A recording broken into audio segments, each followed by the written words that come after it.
Bam, we're live. Why is it starting with Dave? I'm the one who says bam, we're live. Put me. I didn't even know you were going live. You got. I told him let's go live. Start with me.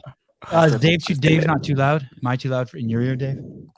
No, you're good. How do I keep this close to my mouth and drink my coffee? Oh, that's a good question. $1 million question. First hurdle, Sousa, take notes of That's why you need one of those mics that you have for me. Obstacles with the studio. Well, I don't do in-person interviews. You do now. And so I spent 10 hours setting all this up. Why do you insist going? Do we have anybody watching yet? Let's wait till people start watching. Oh, they're watching. This is the Sevan Podcast. This isn't that rinky-dink shit you guys do over there. This is fucking, we go live. Bruce Wayne just asked if I'm late. You're not late. We're just early. In all the years, I'll tell you a story. In all the years that I worked with Dave, and you can ask anyone who knows him, if he says you have to be somewhere at 10 a.m., you have to get there at 9:45 a.m. Everyone knows that. On time is late. And at 3:15, I text him and I said, "Hey, what's up?" And he goes, I told you I'd be there. I'm going to actually read you the exact text maybe even. Hold on. I said, "What's up, status?" He said, "I told you 4 p.m." I said, "Oh, I know." And then I called him and he's like, "Are you coming?" He goes, "Yeah, I told you I have a haircut. I'll be there at 4:30. He's really not the same Dave that I used to know. I'm telling you, it's the only question I have. Did you purposely put these up for the behind me, or were those there already? Those were there already. Those are talk to me about them. Tell me about them. That's an artist. The Instagram account's called Alpha Channeling, has 1.5 million. I don't care about the 1.5 million followers. It's an artist out of San Francisco. Those are the most benign of his artwork, and Greg bought those for me. Those are originals. How much? I don't know, 12 grand a piece. No, come on. No, it's very, I could see Greg buying that for you. You got a haircut? I did. Jonna 7x88. Those are the millimeters of your organ. Thank you. TDC, let's fucking go. So what's that stuff on the left that just popped up there? So I saw that Jonna, it popped up on the left. See right there. So what's that? Lucky camera straps. Those are public. Everyone's seeing that. Yeah. So that guy is in Australia. He gave you $30. $31. So 15. Check it out. Come on. You didn't even bring me a coffee. So, and then the stuff on the right, do people see that too?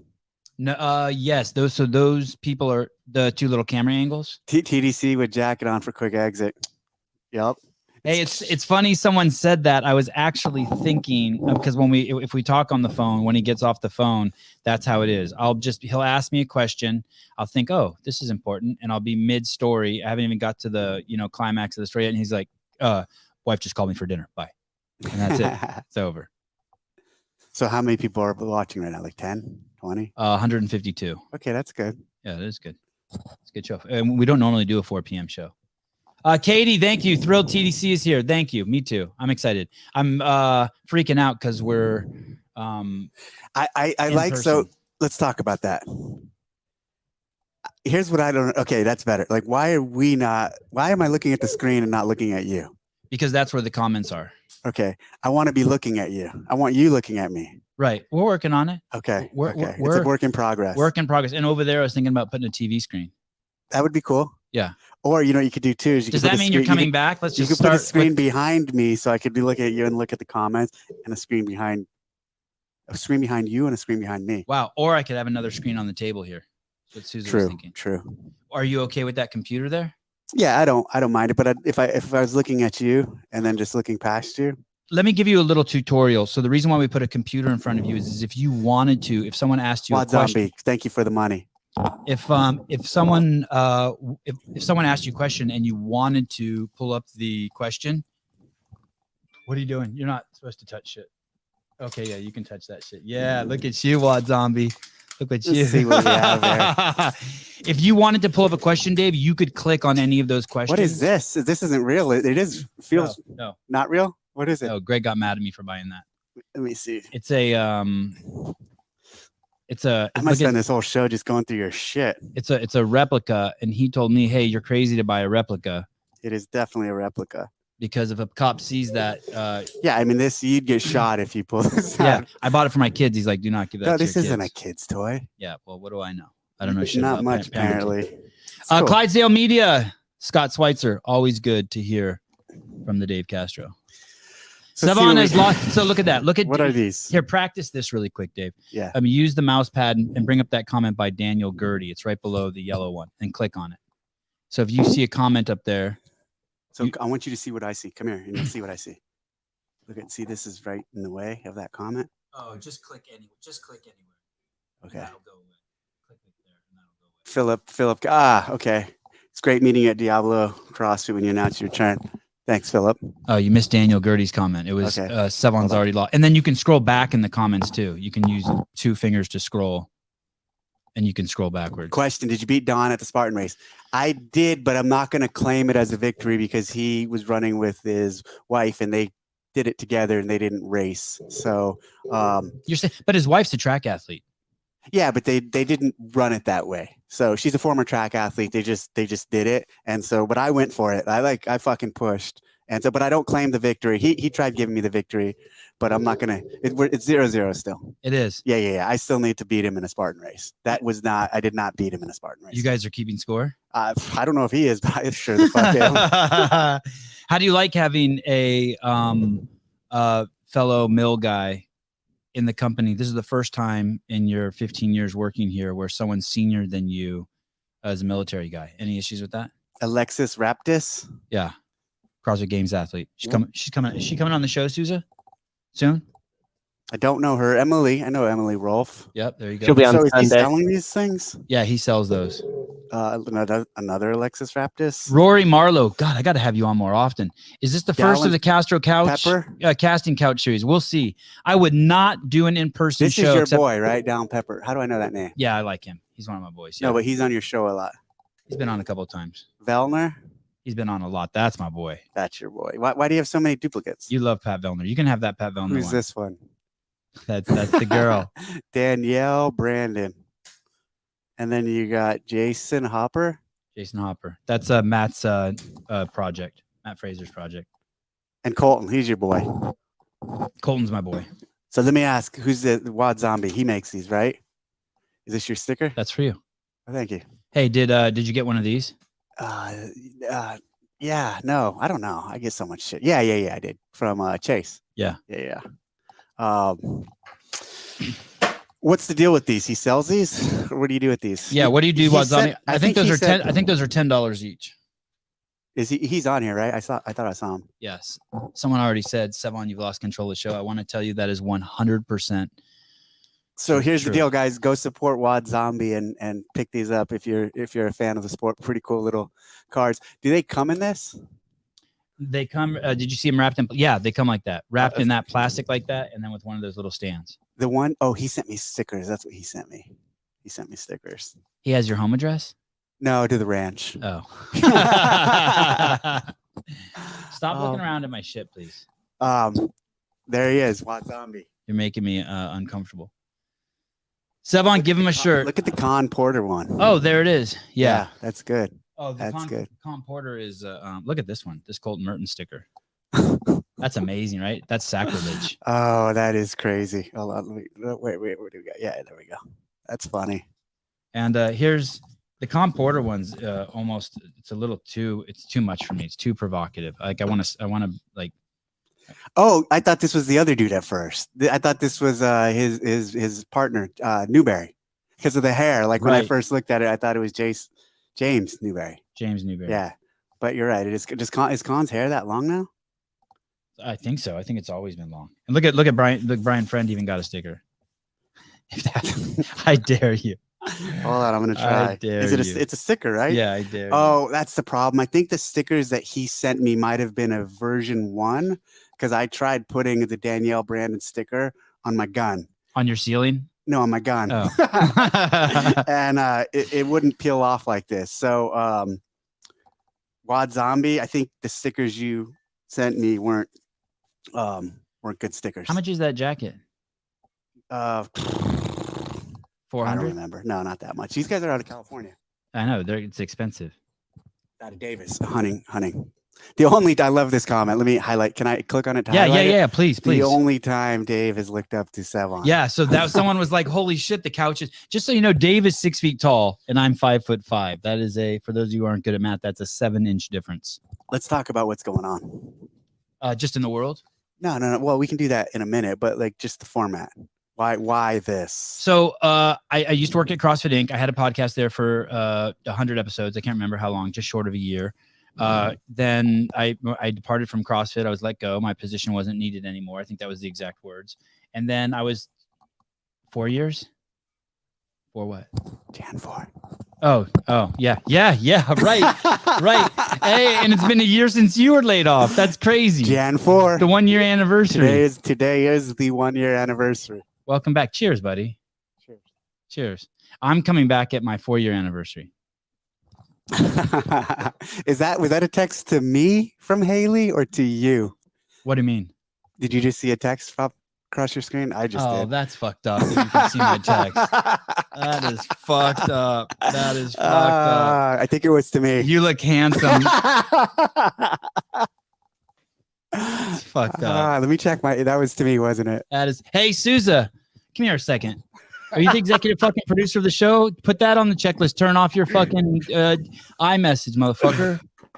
Got it. Thank you. Do not disturb mode. Do not disturb mode. My goodness gracious. So then, keep going. So then I was basically just, I was just I started the 3 Plane Brothers stuff. I made hundreds of videos with the boys, and you had reached out to me and you had said something. By the way, I gave you that Rogue Cup on purpose. And you had reached out to me and said, hey, dude, you need to start the podcast. And that was around the same time when Souza was telling me I need to start a podcast. And I didn't know Souza, and I knew you. I mean, I knew of Souza. And so then you basically you really pushed it on me. You just came out to my house. No, you just said, hey, come out to the ranch and bring your camera. So I'm like, okay. I did a podcast. It was in person. I did another one, I think, with Jason Kleba a couple weeks later. And then there was that lull. I didn't do any shows for a while. Yep. And then Souza kept pushing, and then we just got up and running. And the whole time you were like, hey, it's cool. But you should go live. Yes. And I'm like, nah, I don't need to go live. And you're like, yeah, you need to go live. So you pushed me there. This is all true story, by the way. And I started going live. I hope so. And then recently, in the last 3 or 4 months, you've chirped me on texts or whatever, and you go, hey, are you doing in person yet? And I'm like, no, I don't need to. I'm killing it.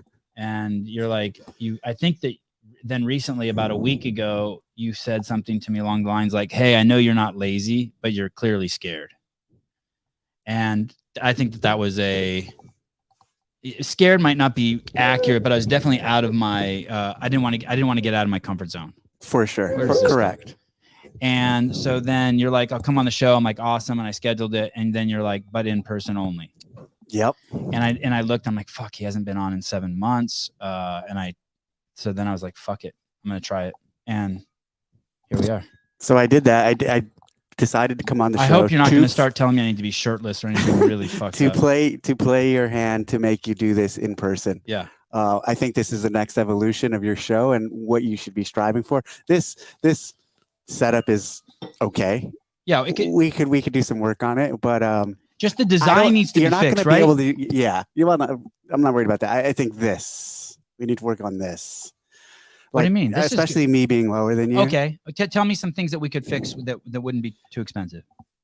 Well, anyway, so the thing is, you're not gonna be able to do all your shows like this, obviously, no. But I think striving to do one a week or 2 a week in person, having a guest would be a huge step forward. You look at like all these other big podcasts and actually both points, the going live and the in person, you know why I was pushing for that. No, tell me. I mean, you said to me, hey, look at Mark Bell, look at Sean Ryan. You pointed out, look at Joe Rogan. But Mark Bell in particular. So I was on his podcast a number of years ago, and that was in person. And so I really, I've done a few in person and a handful on Zoom, which I fucking hate doing. But you did one with me on Zoom, the last one. Yeah, not a fan. Not a fan of doing them on Zoom with anyone. But anyways, did the one with Mark, and I really enjoyed that. And with Mark, and what's his partner's name? Big dude. Yeah. Anyways, it was someone will say in the comments. And on that show, when we were done, they made a comment like something they said about, oh, well, what are the comments? What are the comments saying? And I said, what do you mean comments? Like, did you guys just publish it? And they're like, no, the show was live. And I was blown away by that. And I was actually kind of shocked because I didn't know you could do podcasts like that at the time. And they didn't tell me that the show was going to be live. Luckily, I didn't say anything that I would have regretted, but that was the influence for why I told you should go live, because again, that was one of the things that takes you out of your comfort zone. Everyone who does not go live, there's this power of editing that you can be a slave to. So you can be negligent, you can be irresponsible. When you're live, there's an accountability that's present that you have to recognize throughout the show. That's exactly what I was worried about. Yeah, totally. I know. You got to be in the zone and free, but you also got to be guarded. Yes. Yeah, there's a serious level of accountability to going live. What about the podcast at HQ that you guys have, the one that Chase does? Do you think that will ever go live?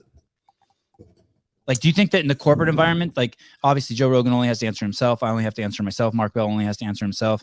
Chase works for a company, representing basically 15,000 affiliates, right? Absolutely. It should go live. And again, it's going to build for whoever's hosting it or whoever's on this discipline. And what if he accidentally hits his wife on the show? Well, then he doesn't have the discipline to be hosting the show and shouldn't be hosting the show. And that should be the end of him on the show. But there's a level of dialogue, professionalism, discipline in that dialogue and approach that comes with being live. That's why I'm here. This is to support you, but also I'm feeling a little rusty, so I need a little practice. So you're using me a little bit. I'm totally using you. I would have never not for your audience, because your fucking audience is tiny. I love you guys. I don't mean anything to you guys, but I mean that's a jab at him. What about I wouldn't normally wear shoes in a show. I think this is the first show I can recall wearing shoes. Yeah, Thank you for wearing shoes. I wouldn't be happy if you weren't wearing shoes. Look at those things. Here, hand me one. Victos. What are these? I've had they're Victos. I've had them for like a year and I've never worn them. But I was like, they're kind of pretty cool looking. They're slippers. What do they call them? Tactical. I don't know. Oh, the trench foot. Hooch flat. That's cool. Yeah, I'm pretty stoked on it. What are you wearing? Victos.com. What are you wearing? What do I have on? Oh, I have some Go Rucks. Oh. Yeah. You got those free.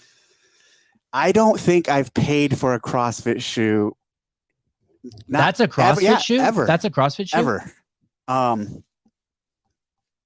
That's not true. I've purchased a CrossFit shoe for gifts for friends, but I've never for myself. Do you have Nano still in the box? Yeah. Actually trying to get Rory just sent me, I saw the new Fronings and I asked him to send me a couple of the new Fronings. Because they weren't out. So I did ask him and he sent me a couple pair. I actually don't know if he did send me the Fronings. I think he sent me just Reeboks. But they're cool. I like them. I can't see you doing that, asking for free stuff. I couldn't because the Fronings you couldn't find online. So I said, hey, can you send me a set of the Fronings?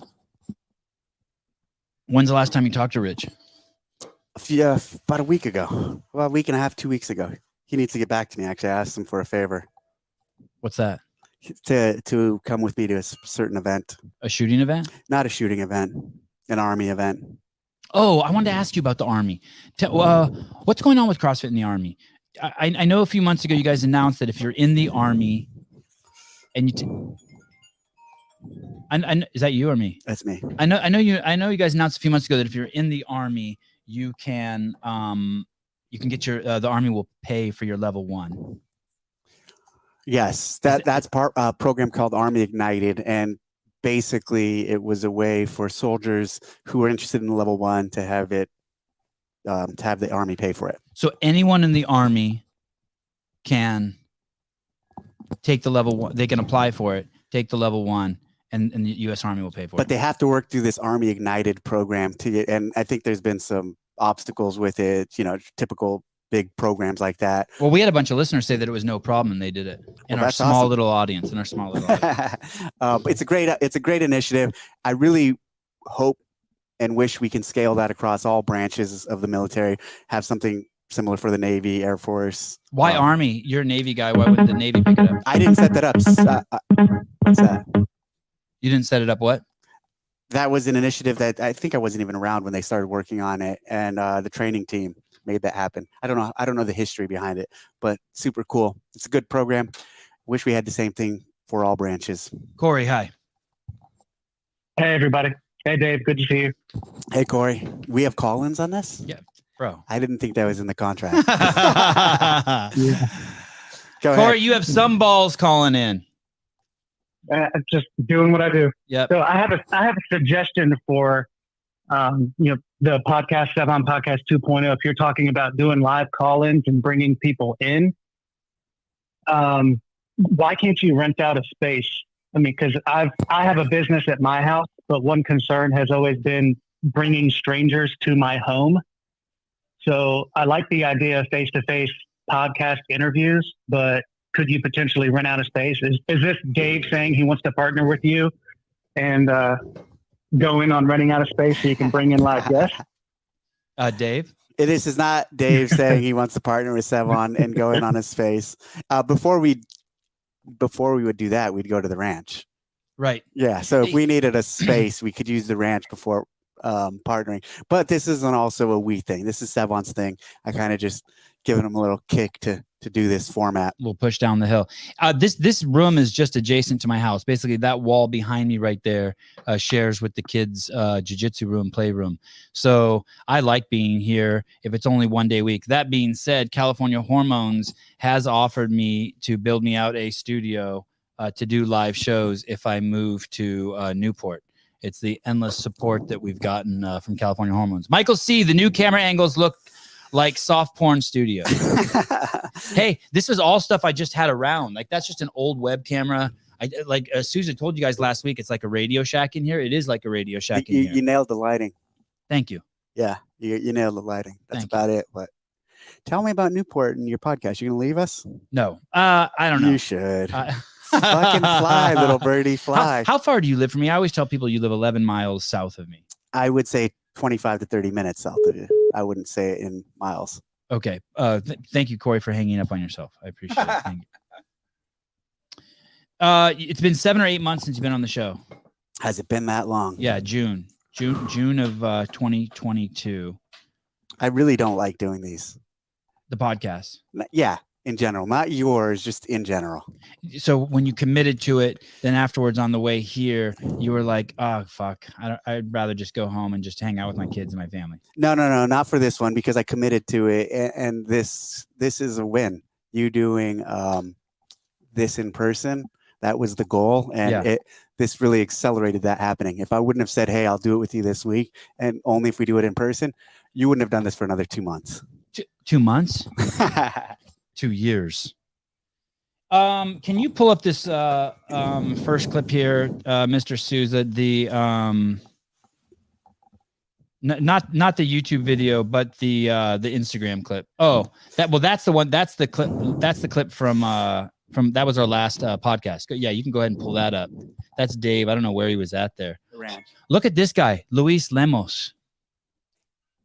Damn, he gave me $50. That's crazy. $100. Thank you, Luis. Thank you. Okay, maybe we will rent a space. Holy cow.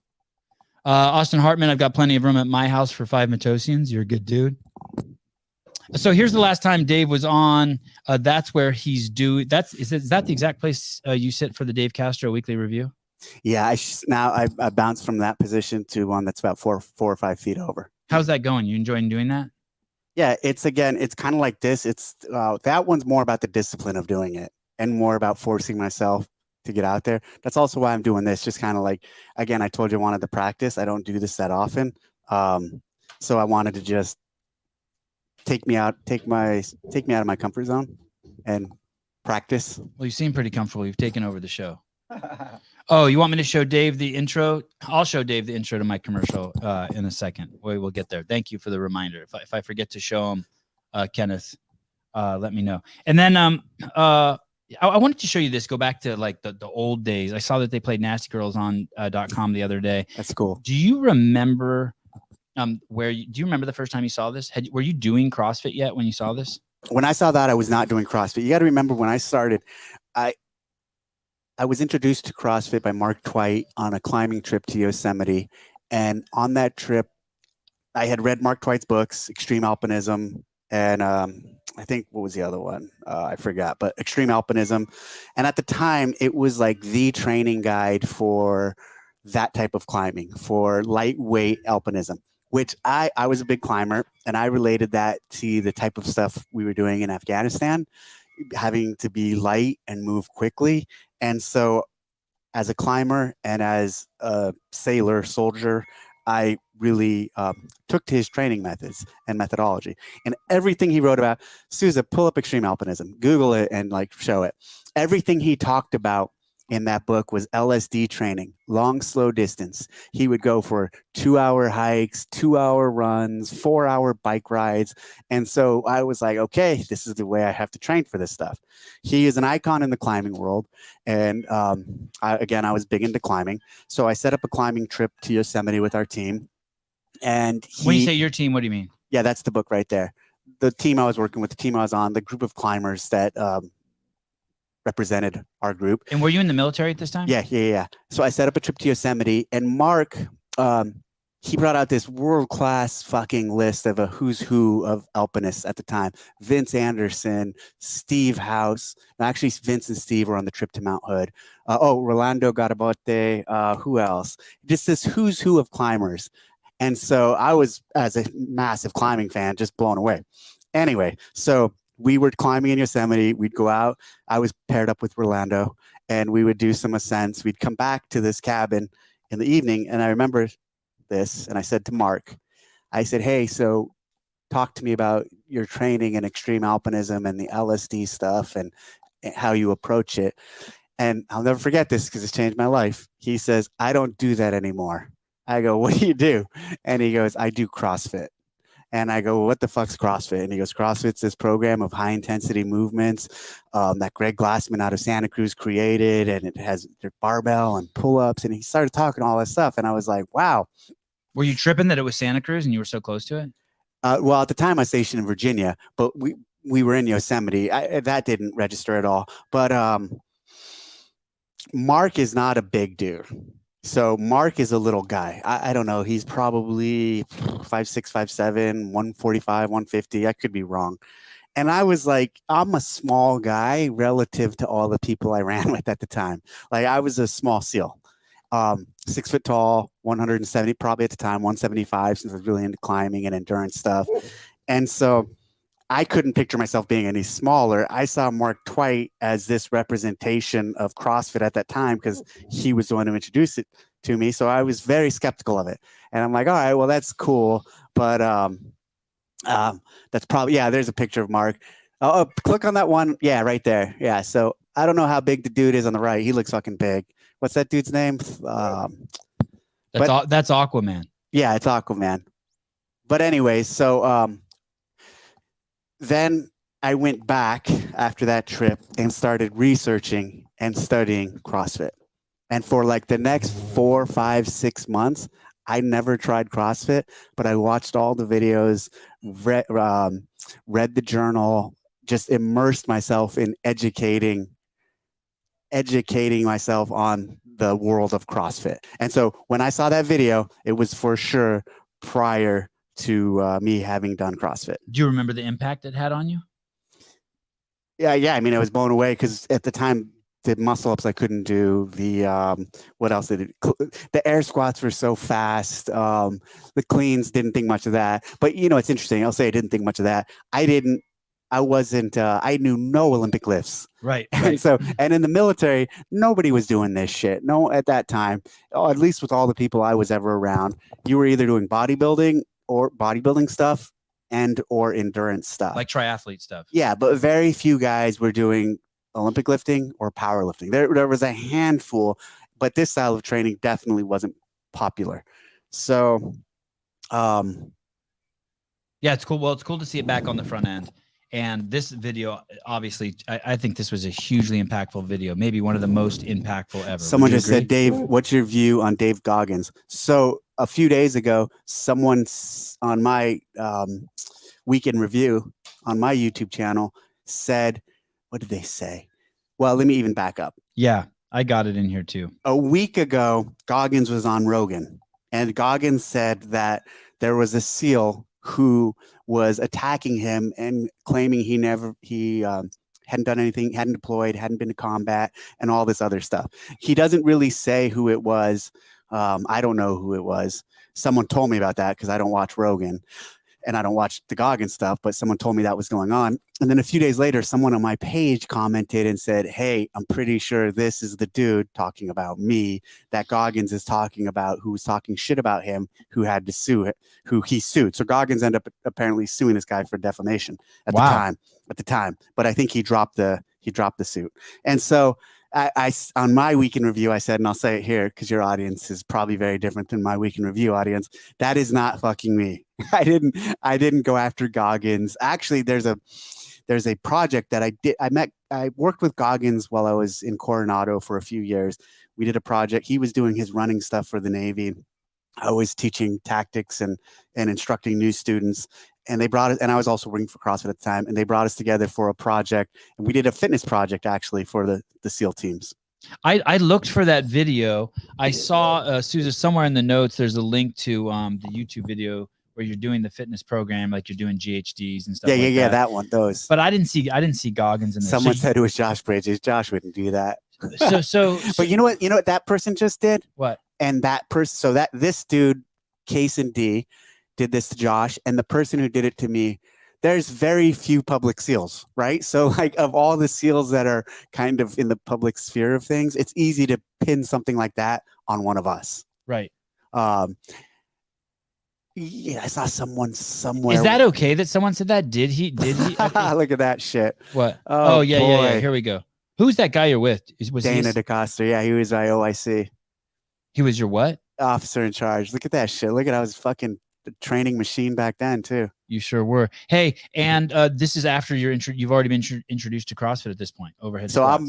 I'm working for the Navy, and I was working for Greg at the same time. Do you remember what year this was? So that was 8 or 9. Trish says you were 12. Kaysen said I was totally kidding.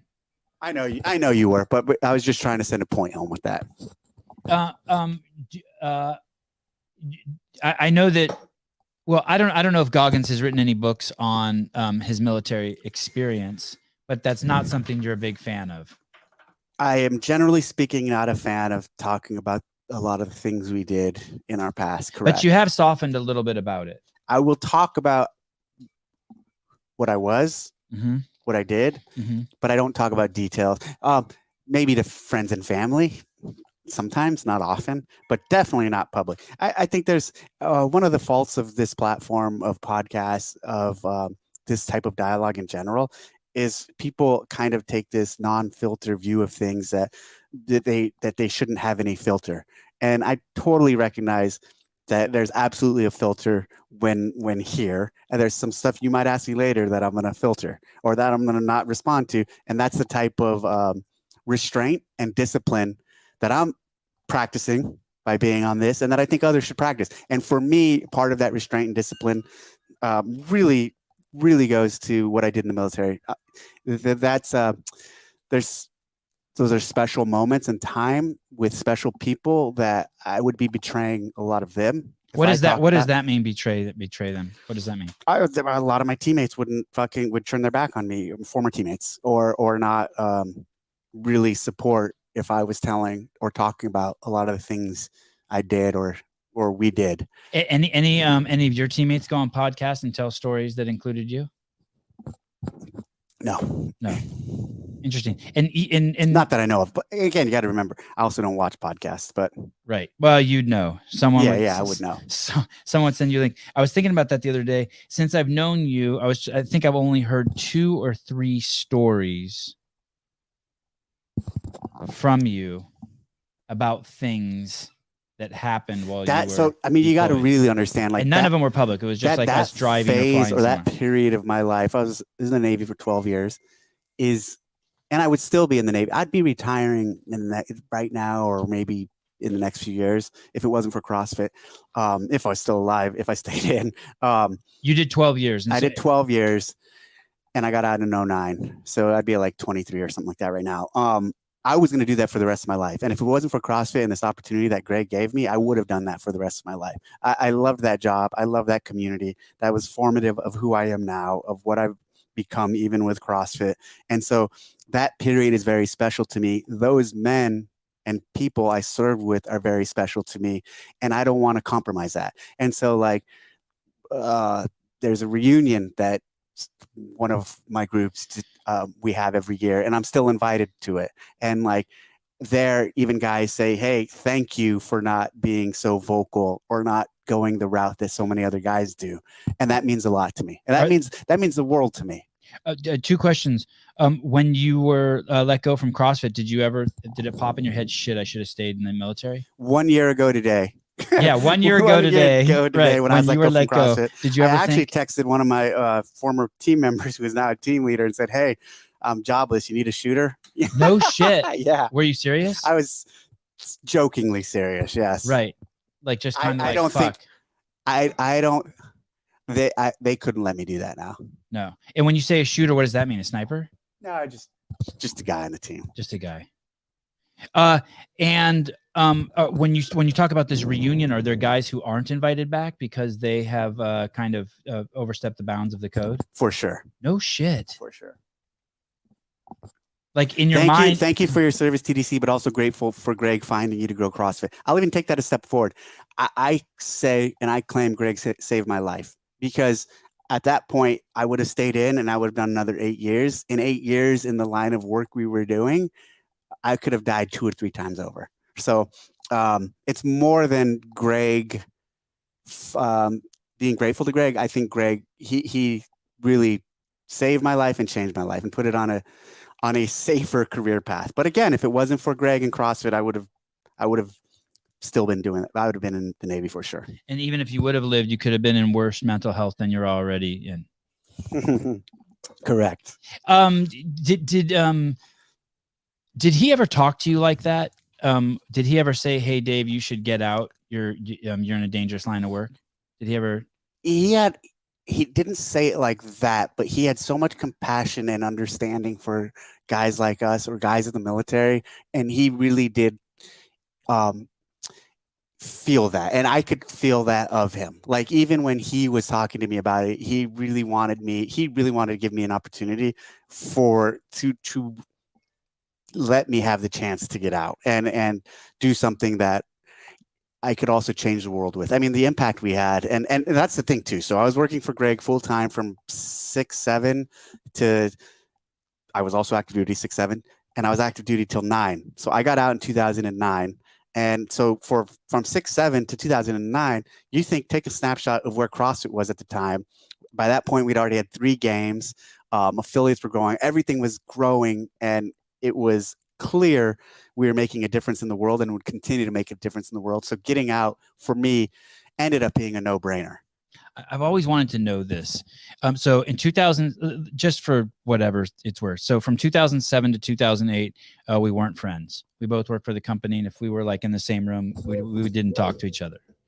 I just put you through the test or through a screening process. And there weren't a lot of people who worked there then, just so you know. So we would be in a lot of the same places. We would be at dinner tables, and I was basically a ghost to him. Then in 2008, overnight, we became friends. And then from 2008 to 2009, our communication was pretty high around doing media and for the games. A lot of communication. And you deployed in 2008. 9. It was in 9 you deployed? The 2009 games, it's funny because Chase just asked this. A good amount of those games were programmed while I was overseas. Okay, and how long was your deployment? Do you remember what month you were deployed in 2009? No, but it was a quick one. Because basically 3 months? It was less than that. It was about a month and a half. Okay. 2 months. And I would work at night a lot. And I would see your green light come up on GChat, and we would talk. I'd be like, hey, what do you think about this video? Should I do this? Who should I talk to? And then you would say stuff to me like, hey, stop talking to me. Or you would say stuff like, going to do a job. What can you, I always wondered where, and do you know, what country were you in? It was. Can you tell me that? Hold on, Dave. Get the fucking camera out of here. Do you remember that moment? Yeah. Which one? I think the There one was for he's sure one talking in about, Carson. the Carson moment. Yeah, Can yeah. we pull that up? I don't know if you can pull that up. There were. You're not gonna be able to pull that up. Yeah, it was an intense. It is an intense relationship. No one get it fucking twisted. I think. Remember the road trip? I want to talk to you. I want to go back and talk to you about 2009. But go ahead. Yeah, the road trip with Rob Orlando and Dave Lipson. Yeah. And Hobart. Was Hobart there? Oh, there's a bunch of people. And Grunler. Hobart, Lipson, Rob Orlando. Grunler?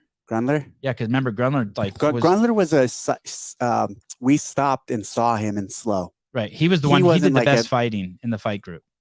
Besides me. You and him.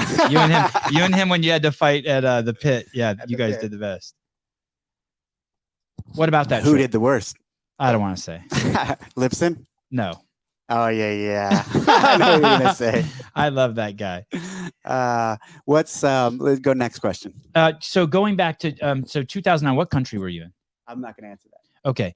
And so tell me what the scene was like. What did it look like when you were on your computer? Were you in a room with other guys? Was it what was the building made of? Was it a tent? Was it Let's move on from this topic. Jesus Christ. Hey, if you pull up this, have you ever seen the comments from the last show we did together?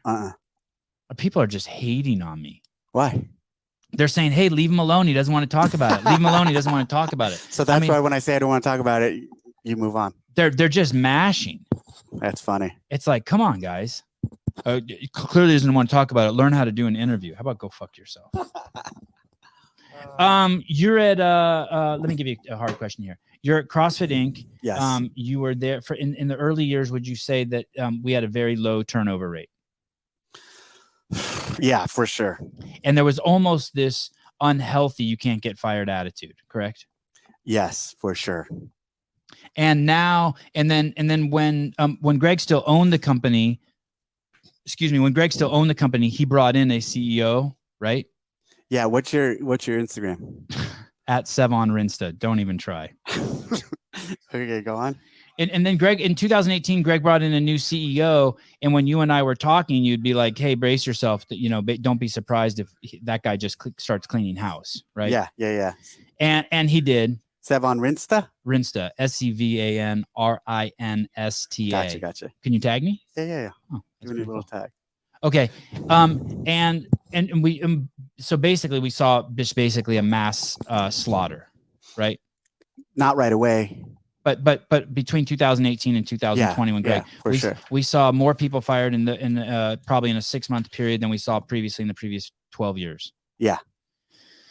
Now you're in the company, and then the company is sold to some entity, Berkshire, and it gets a whole new group of leadership, and you're in there, and there's these, you can look online, the average executive lasts 4 years, in a corporate company, right? Like that's it. Is it, and I bring this up because I know you really liked, and I think, I don't mean to put words in your mouth, but I know that you thought very highly of Gary Gaines. You thought he was eminently capable, and now he's gone. When and then they had they had you go, and that fucking rocked the boat there. And then they had the chief marketing officer go, and they've had other affiliate directors go. Is that is that rocking you? Is that hard for you? Like here you are. You saw. Can you tell us why Gary Gaines got? Can you tell us what happened there? I don't want to talk about that. Okay. Are people getting fired? Is that rocking me? Yeah. Like here you are. I never heard you say one negative thing about the guy. You were always very complimentary. I really liked him. He was a good friend. And eminently capable too, right? He drank the Kool-Aid, right? Yeah, for sure. He was a CrossFitter through and through. Yeah. Which is important, right? If you work there, you should drink the Kool-Aid. Are people getting fired affecting me? Let me tell you something. Yeah. You have to, and this also applies, frankly, to the games and a lot of stages in the past. I came from an environment that was super cutthroat and selective. and had very high standards. And oftentimes in my training, there were big cutoffs. A lot of people didn't advance to the next phase. A lot of people didn't advance to the next stage. And so having high standards and having an environment where people don't advance or don't make it to the next level is totally normal for me and something I actually really embrace and really appreciate an environment that operates at a high level, and people who can't keep up or don't want to be there don't, for whatever reason, make it. So why I'm saying that, in the games when we used to have cuts and everyone would freak out about cuts, for me that was just like a no-brainer. And even now, as when people get fired or stuff like that happens, for me it's all part of the process and it makes a lot of sense. And oftentimes it makes a lot of sense. Even when I got fired, it's like in whoever's eyes, like that was the right decision to move on, right? I obviously didn't think it was the right decision, but I think that's all a healthy part of, and that was what was very unhealthy for a long period when we had this environment that you're talking about. That was very unhealthy, like the welfare state, basically. Yeah, where we wouldn't fire anyone. And so living through that was very unhealthy, I would say.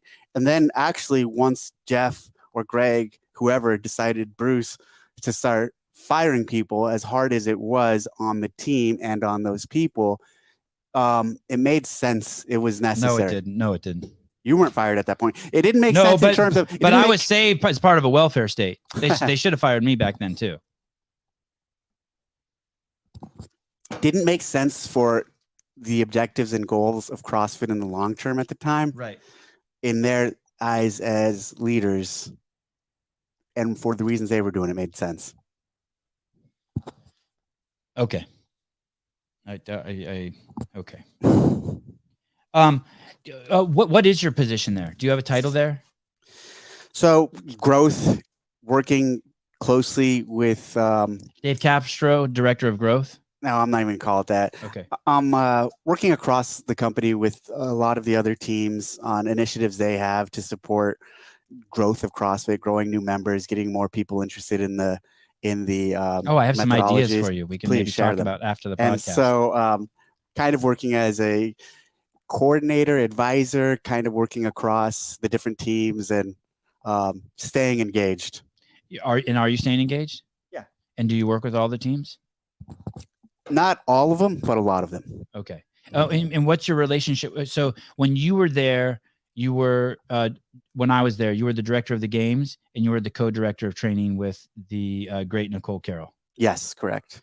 And you want another coffee? We can run a commercial or something. And we can make a new coffee. It's kind of ending quickly. What is the show? The time. We've been on this for a long time. Are you fucking kidding me? Okay. Are you no, involved? No, I'll give you more time. I'll give you some more time. Are you involved with the training at all? Yeah. You are. Yeah. Let me push a little further. If there was a training, like the biannual or annual trainer summit, do you still attend that? Yeah, I would go to that. You would? Yeah. Okay. Are you going to go to the CrossFit Games this year? Get ready, people. You might get up with this one and leave. This one's. How did they approach you about coming back to CrossFit? DJ, that's a great question. That's another one I'm not going to go too into details, but within, I would say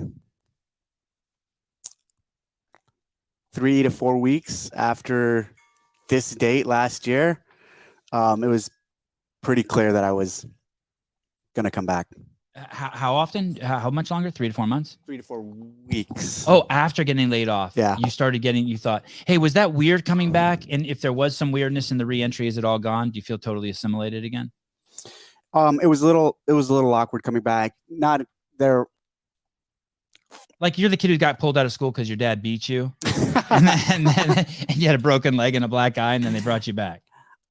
It's good. It's all good. It is all good. Yeah. And you know, I don't know if you can be honest with this, but are you enjoying Don? Yeah, I like him a lot. And do you like that it's a mill guy? Yeah, that's really cool. It's there's definitely an understanding of each other because of our shared background. Obviously, he was in the Marines, I was in the Navy, but there's still a connection there, and he's been on pet. We've worked on the same bases, and that helps a lot.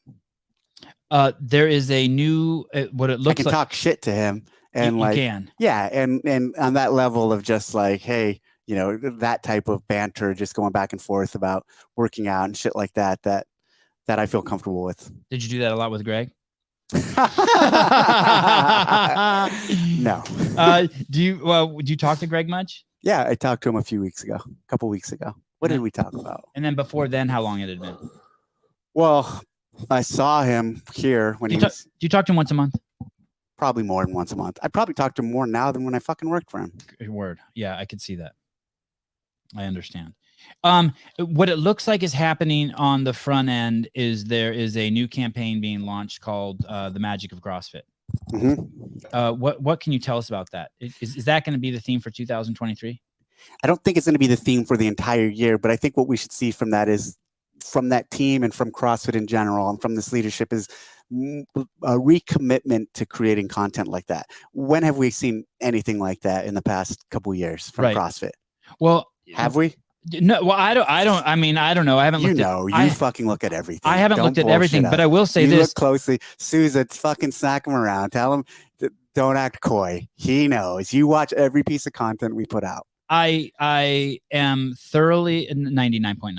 I am thoroughly impressed with the tone and who it speaks. It's speaking to the affiliates and people who already do CrossFit. And I felt like that was something that we always did, just always continue to invigorate the base. Yep. And do you see that also in that way? Yeah, for sure. Like keep the bees happy and prideful, and in the sense that it's stoking the brand. Like basically those videos are throwing logs on the fire of CrossFit Inc. Like, hey, there's a little bit of like, fuck you, we're the fittest. Yeah, absolutely. Putting a stake in the ground for who we are and what we represent, and owning that, and just taking it by the horns and running with it. Which brings me to this next thing. I have these strong feelings about CrossFit being an American brand. In that there's nothing wrong with that. So Gucci's an Italian brand. The National Football League is an American brand. There's Italian olive oil. Balenciaga is a Spanish brand. There's these different brands. Can CrossFit be completely international, be the biggest movement on the planet, and still be an American brand? So remember when Greg, we were like a California brand? Yeah, right? yeah. I didn't like that so much. I didn't mind it, but remember that phase, like hardcore California? Right, but now I think maybe he's on to something. Yeah. Yeah. He wanted guys working out in surf trunks and coming to the games in flip-flops. Yeah. Yeah. I think, to your question, we are always going to be a... What the fuck is that? Did they hear that too? Yeah, they can hear that too. They hate your audio. They hate that, but they've gotten used to it. Go ahead. Stand by, Mike. Okay, go ahead. No, let's hear what Mike says. We don't want to keep him hanging. I want to hear what Mike has. Mike, go ahead. You got to check the audio for the stream. Everyone lost the last like 2 minutes. Hey, I checked that out. It's actually something happened with YouTube. If you guys just refresh your page, everything will come back into play. You can see it in the comments too. Everybody just that reloaded their page. It's good. And he hung up. Thanks, Mike. Thank you. Hey, dude, are you reading the comments or what? 2 minutes, no audio. You didn't say nothing. I didn't read I wasn't reading the comments. You're so I don't see engaged. it. Look, I don't see it. No one's saying that. Oh, someone said reload, restart worked. Okay, so American brand will always be a what? So the brand started here. The brand has very deep American roots. The brand has 50% of its affiliate base in the States. So naturally, there is a heavy association with CrossFit and the US because of that. Because we started here, over half our affiliates are here, a large number of our participants are here. But that doesn't have to prevent it or hold it back from being an incredibly, which it already has been and continues to be, international movement and international brand. Brazilian Jiu-Jitsu, Krav Maga, Israel, Brazilian Jiu-Jitsu, Brazil. Right? These are... yeah. But so I was recently in Brazil, and with all the CrossFit gyms there, I mean, they're very Brazilian and they're very CrossFit and they have their own flavor. They have a capoeira class at noon. No capoeira, but that would have been cool. When I used to travel overseas more often and I'd go to boxes and gyms, that the methodology is out there and the methodology is absorbed into those local communities, despite the fact that CrossFit originated from the US. I think oftentimes people get too caught up on that. Like, it doesn't matter. What I mean is, even if we didn't start here in the US and we started somewhere else, the movement, because of the effectiveness of the methodology, would have still spread like it has spread. And it will continue to spread because the methodology is so effective. Let me ask you something more poignant. Do you think that there should be an effort made to There should definitely be not localized be an American content. brand? There should definitely be localized content localized by translation, Right. localized by actual I agree. creation of content in local markets, localization of content, lectures, videos. All of that should happen regardless. What about hero wads Do for I other countries? think we have to ignore the reality that it was created in the US, or write that out of the history? Just like some people, you would say, might want to write Greg out of the history. Neither of those should happen. Right. Those are fucking the foundation, like it or not, of CrossFit. CrossFit's from America. CrossFit started here. It shouldn't slow down any movement of it overseas or spread of it globally, and it won't, because you can't hold this back. Okay. You're avoiding answering the question. Dave, are you planning on visiting How? us in Australia too? No. How am I avoiding? What's the question if I'm avoiding it? Should they be avoiding it being an American brand? Should who? The HQ, the company you work for. I don't think they are. Okay. Do you think we are? No, I don't think you are, but I get concerned when I see the chatter. It pops on my radar. Yeah, I don't see any. What about hero wads? Do you think hero wads should be for all countries or just American? For Americans? That's a great question. Thank you. We do have hero wads for other countries. We do. Yeah. And do you like that? Yeah, I think that's fine. Lucky camera straps, Australia, $14.99. This guy already gave $31. Dave, are you planning on visiting us in Australia in 2023? It was so great to meet Don, Danielle, and the rest of the crew at this year's affiliate gathering. I don't know. I haven't planned all my travel this year. I don't know if I'm going to be going to Australia. He's going to be going to the semifinals there. I might go to France. Oh.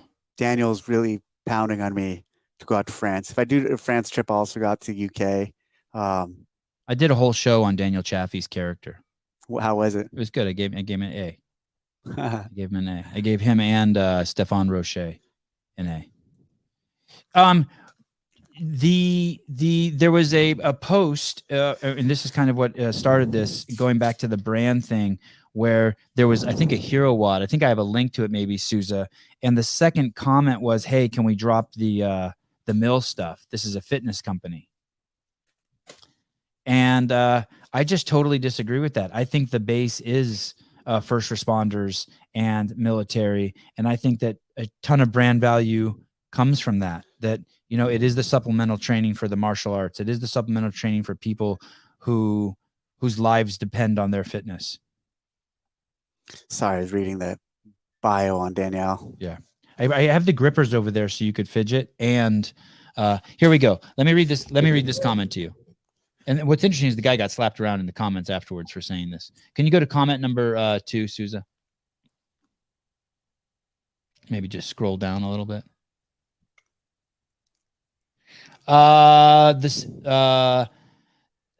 This aspect of CrossFit is weird as fuck for non-Americans. Let's please separate sports and war. It's politicized enough. We just want to lift, bro. So that's an interesting comment. I was muted a second. I'm muted. Oh, you are muted? Yeah. Oh. No. It's just that laptop, so we don't get the echo. Oh, thank you. Oh, okay. Yeah. So it said that the whole time. I just noticed. Yeah. Okay. Am I offering a job back at CrossFit? Dave, when are you offering Sevan? He doesn't have that kind of pool. I totally disagree with that statement that person made on that hero wad. For one, you know, when CrossFit when in its early days, this 2000, when I found it, when a lot of people found it, there was a big military influence on a lot of first responders and LEO. And at the time, the U.S., our nation, was in a couple wars, Iraq and Afghanistan, and we were losing a lot of troops to in those theaters. And so Greg, who was a really big fan, still is, of the military and first responders and their service, decided to memorialize those CrossFitters, people who were doing CrossFit and who were killed in combat or in the service and died. And so he created Hero Wads. And there's nothing wrong with that. It's a way for him to celebrate and make a tribute for these individuals who gave the ultimate sacrifice.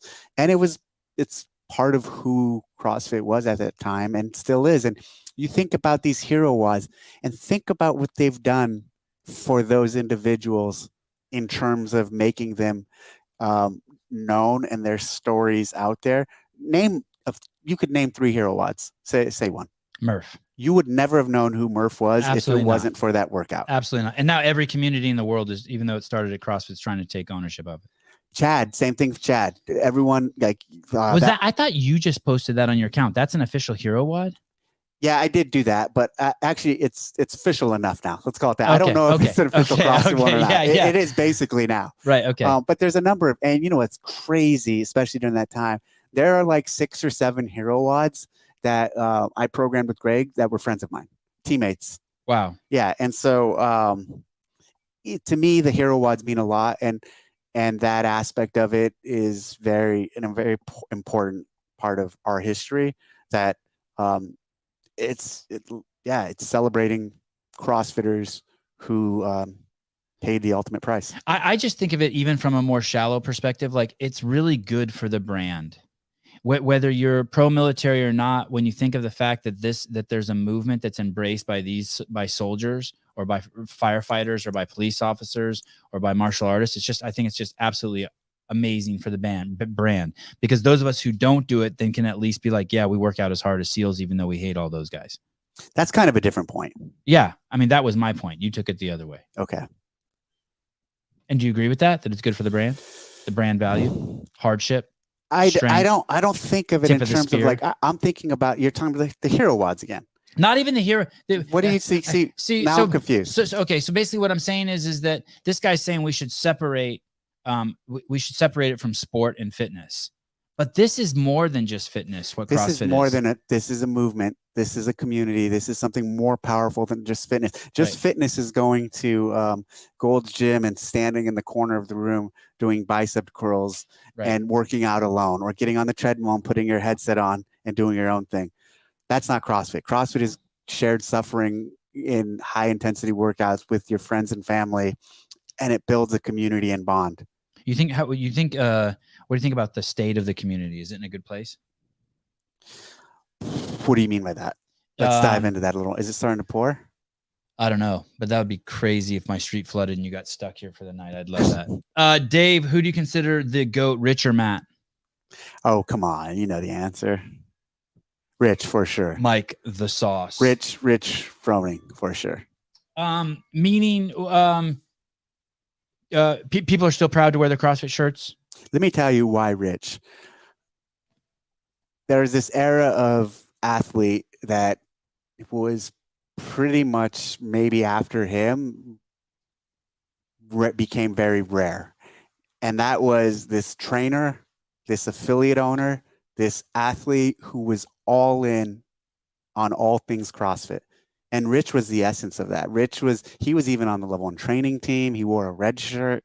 He ran an affiliate. He also was a trainer. And so I think in later years, that style of athlete became more and more rare. And being the GOAT is, for me at least in this sport, is bigger than the sport. The sport matters too, but also all the things you did to move it forward and move forward the community and the contributions. I think Rich he passes Matt in terms of that regard, in terms of being engaged with the community by leaps and bounds. The guy, Israel Adesanya, the guy who was the champ over at the UFC, he said that, and I'm paraphrasing, that the reason why Michael Jordan is the greatest and it's not LeBron is because of his connection with the audience.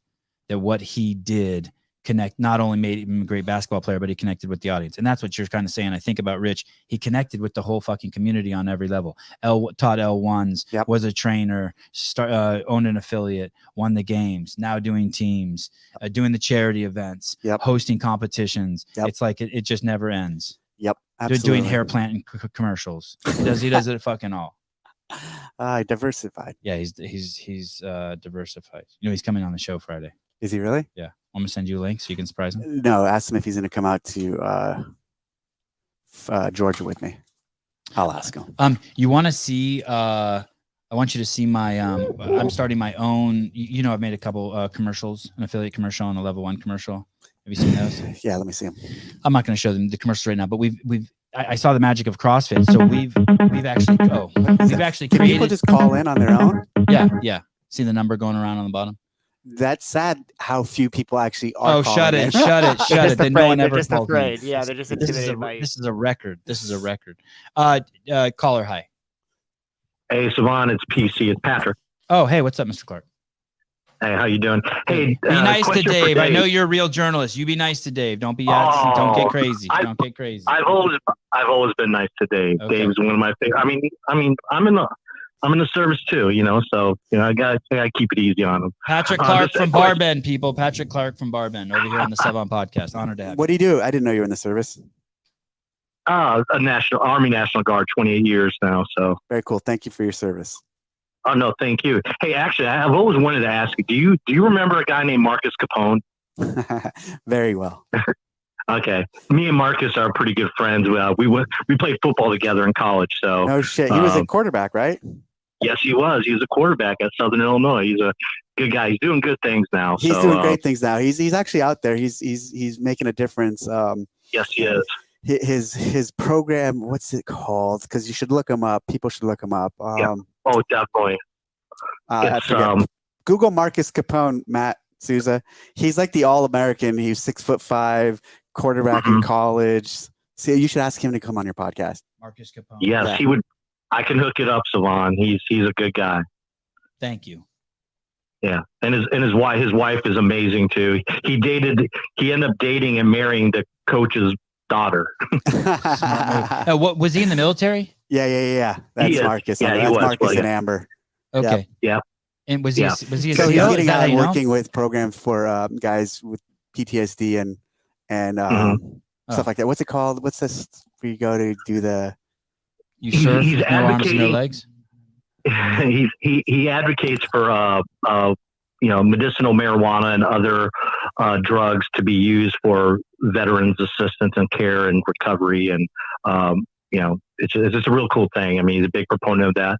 They've done stuff on Capitol, at the Capitol, stuff like that. So, Wounded Warrior. just a good dude.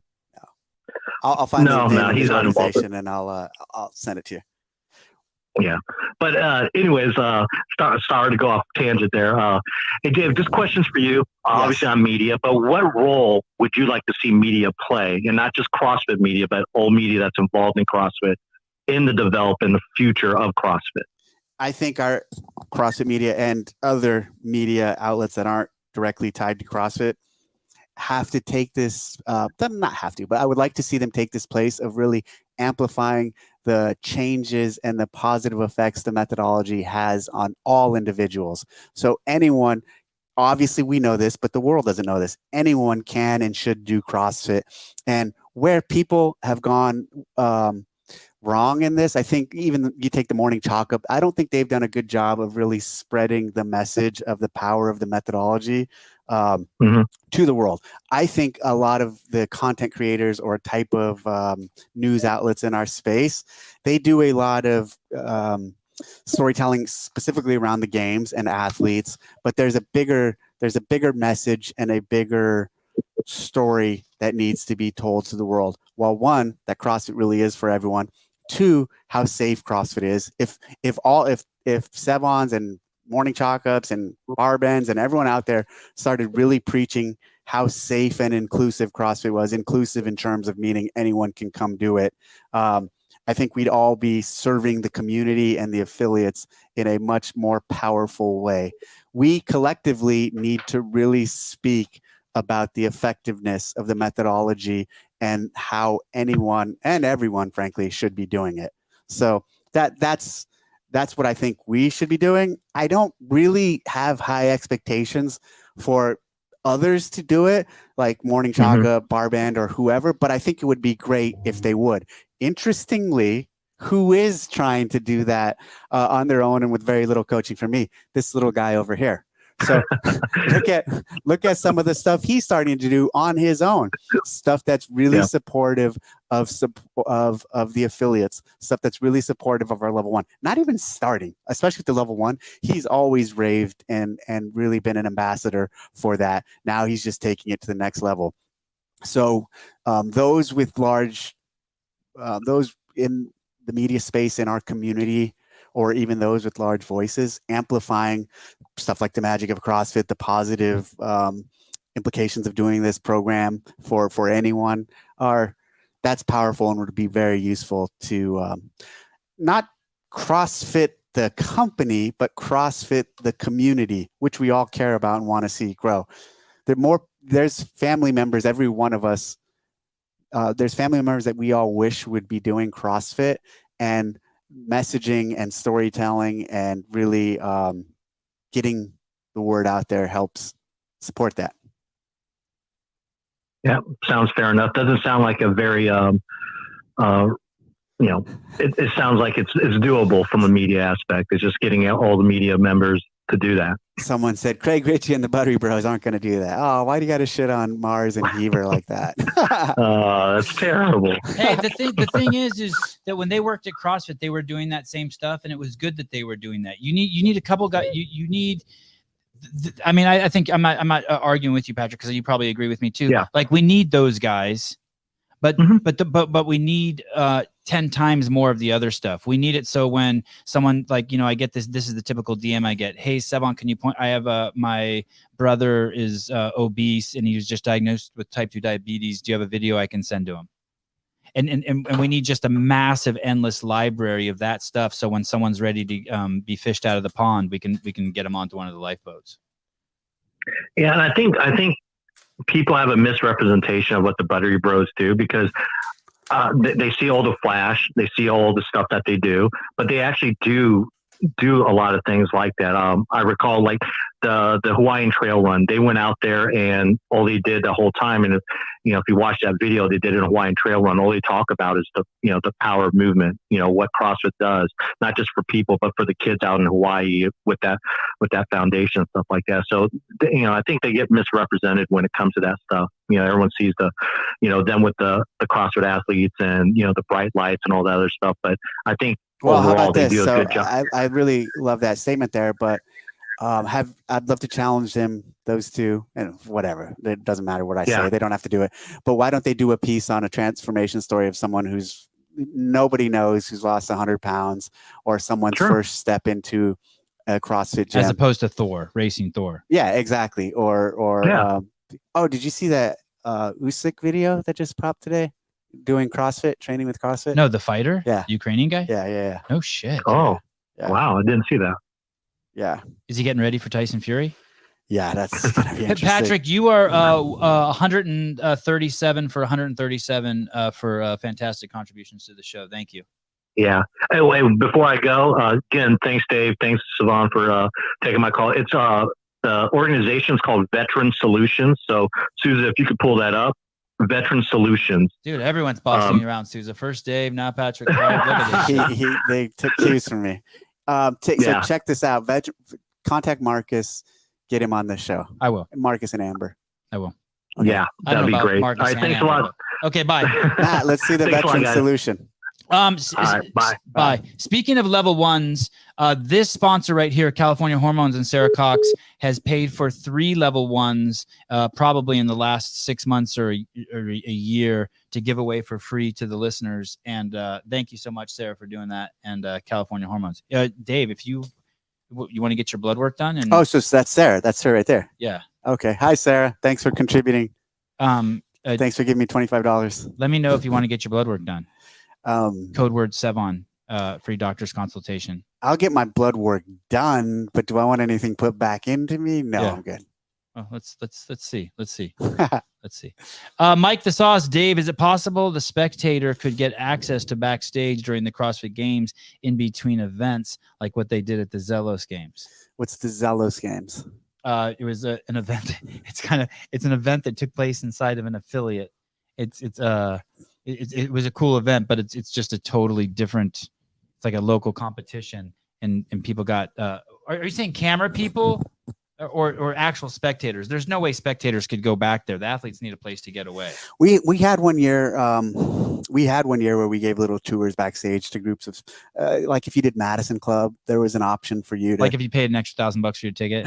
Yeah, basically. Hey, you didn't ask about pricing, but yeah, basically there's been things like that before, where groups of people are led behind the scenes. Okay. Yeah. Mike the Sauce. No, it's not Mike the Sauce. Caller, hi. Hey, this is Nick Weemet. I think I did in the chat before. So I'm one of the officers in charge for the Army CrossFit team. Oh, awesome. I know Dave, Don, and some other guys made a video for us. I want to say thank you for that. And along that line, I just had a question for Dave, or really to spit out there. Is there any interest moving forward to kind of facilitate that collegiate level CrossFit competition? I know that there's some ad hoc and there's some probably power in the fact of organizations doing it themselves. But is CrossFit thought along that, or is that more, maybe a future problem? There's been discussion, and there's been discussion in years past, even now. I couldn't tell you that we're doing it now or anytime soon, but it's definitely a good idea and definitely worth exploring. Are you with the fitness team, or who are you with? No, not the Warrior Fitness team. The one out of West Point.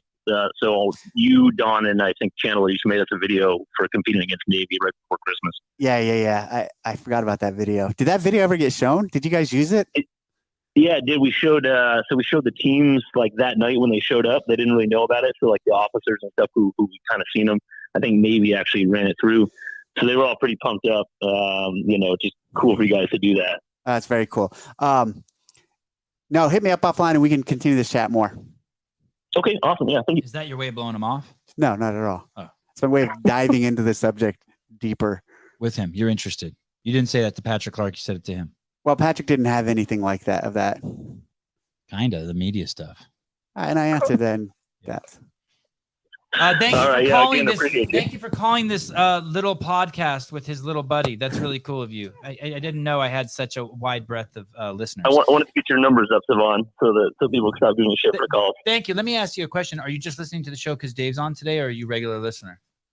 Pretty regular listener. Usually the recorded ones, though, because I'm East Coast, so it's hard sometimes. You tell me when you want me to do the shows. I'll switch the time for you. Thanks. Okay. Bye. Is there a way to do the God, money I feel to where so people proud can that guy called. people can assign it to a person? Like, hey, I want this money to go to Dave, not Sevan.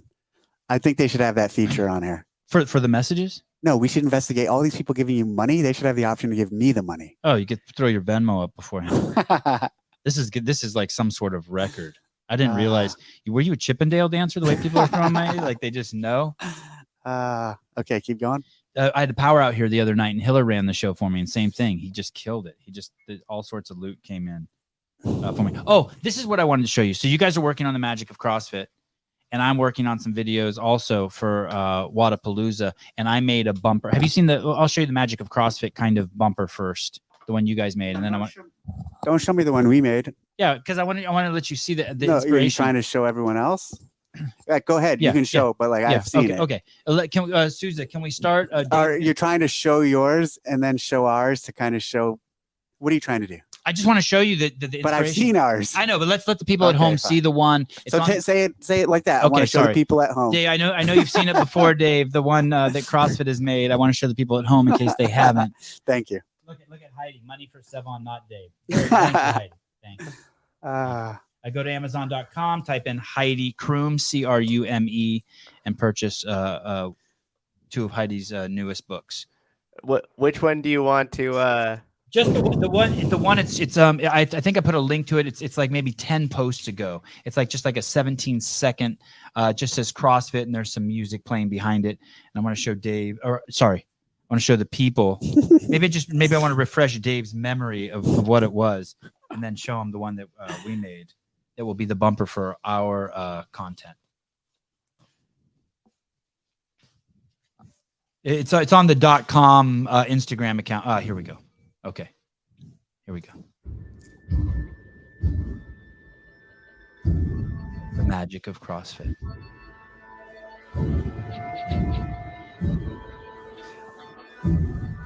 Coming soon.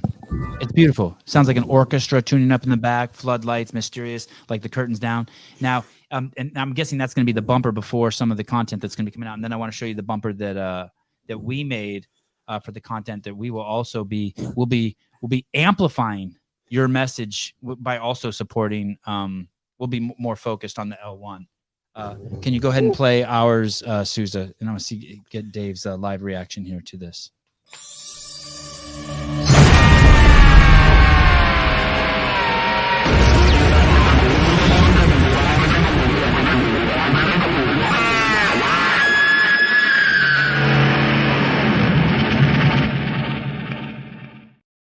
Teamwork. You like that? It's complimentary, right? You like that? Oh, that's amazing. How much did you spend to have that $12,000. Oh, man. Check this one out. Stuntman Mike, this message is for the Dave. Unrelated to CrossFit, Dave recommended a book called Gone with the Wind a while ago. Reading it now, and I'm floored by this novel. Thanks for the recommendation. Mention a book called Gone with the Wind. It's only one of the fucking most epic novels of all time. I'm glad you really enjoy it. It's definitely pull up Gone with the Wind, Matt Souza. You told me it was your favorite book of all time. It's my favorite book of all time. Yeah, for fucking sure. It was such a great read. Flowed so nicely, and the character development and the exploration of who they were, and oh man, it's just a really good. I'm surprised you read Netanyahu's book. And I'm surprised you read the other book. I don't know the title of it, but there were the letters. Yanni's book? Yeah, Yanni's book. Yeah. Because that's so unlike you to read military material. Recently I've got the app. That's it. Gone with the Wind. If you haven't read it, check it out. It's like 900 pages. It's a big book. The movie, so after I read the book, I then watched the old school movie. The movie was also really good. So BB. Hold on. Before you talk about BB, before you talk about that, Michael Wright, $9.99. This is for Dave. Eat a dick. But he has to spend it on Sevan. I love you. And buy him something nice. Good. The where was I going to go with this? BB. Oh, I saw him on. Oh, what's that fucking dude's name on HBO? Bill Maher. I saw him on Bill Maher, and Netanyahu, the Prime Minister of Israel. Yeah, and it was about a month and a half ago, and the interview was short but really powerful. And just like listening to that guy, I'm like, man, there's something about this guy. He's a strong leader, and he he's resolute in his convictions, and he knows, you could tell Bill Maher tried baiting him, and it didn't happen. So after that, and he was on there to promote his autobiography, BB, My Story. And so then I listened to it. I didn't buy the book. I bought the audiobook, and really liked it. And in that, he talked about his brother, Jonathan, Yanni, who they were both in the Israeli Special Forces. And BB was actually shot on a hostage rescue attempt on an airplane. So that's a pretty cool background story on his part. His brother stayed with that unit and ended up getting shot in the chest on another hostage rescue mission and killed. And through the book, BB talks a lot about how Yanni was such an inspiration to him and such a stand-up character, and his story meant so much to BB and the direction he went in life. And they wrote a book about Yanni, taking all of his letters throughout his life that he wrote to his friends and family and put them in a book. So I ordered the book. It was actually hard to find. Well, not hard to find. I found it on Amazon, but it's not widely available. What's it called? It's called Yanni Letters of a Souza. Pull it up. Does anyone else ever boss Souza around like no, this? No, I fucking resent the shit out of it. Souza, pull up Yanni, My Letters or something along that. I heard my phone. And so I read that, and it was really good. Notice I'm saying read or listen to. I'm very, very there's a line in the sand. There's books I read and there's books I listen to. I listen to books. I listen to a lot of books. I don't keep track of those, but the books I read, I keep track of, and very chronological or date of finish. I finished 32 books this year. Wow. And I'm disappointed. So this year, one of my goals is I want more than 32. That was a That's low almost year. a book a week. You're gonna have to help me with the spelling to pull that one up. Yanni Yanni, Netanyahu's brother. yeah, Yanni Netanyahu. Hold on, let me see if I have it.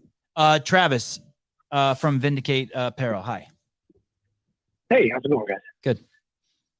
Dave, good to see you.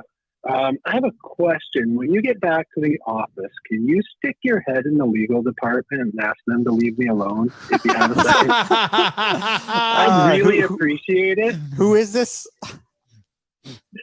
This is my name is Travis. Go ahead, Sevan. This is Travis. He runs Vindicate. It's the apparel maker for all of The Letters of Jonathan Netanyahu. That's the book. He's the apparel maker for a lot of the CEO gear. No, I'm not going to say that. I don't know how much you're pushing the limits. And well, what happened is this.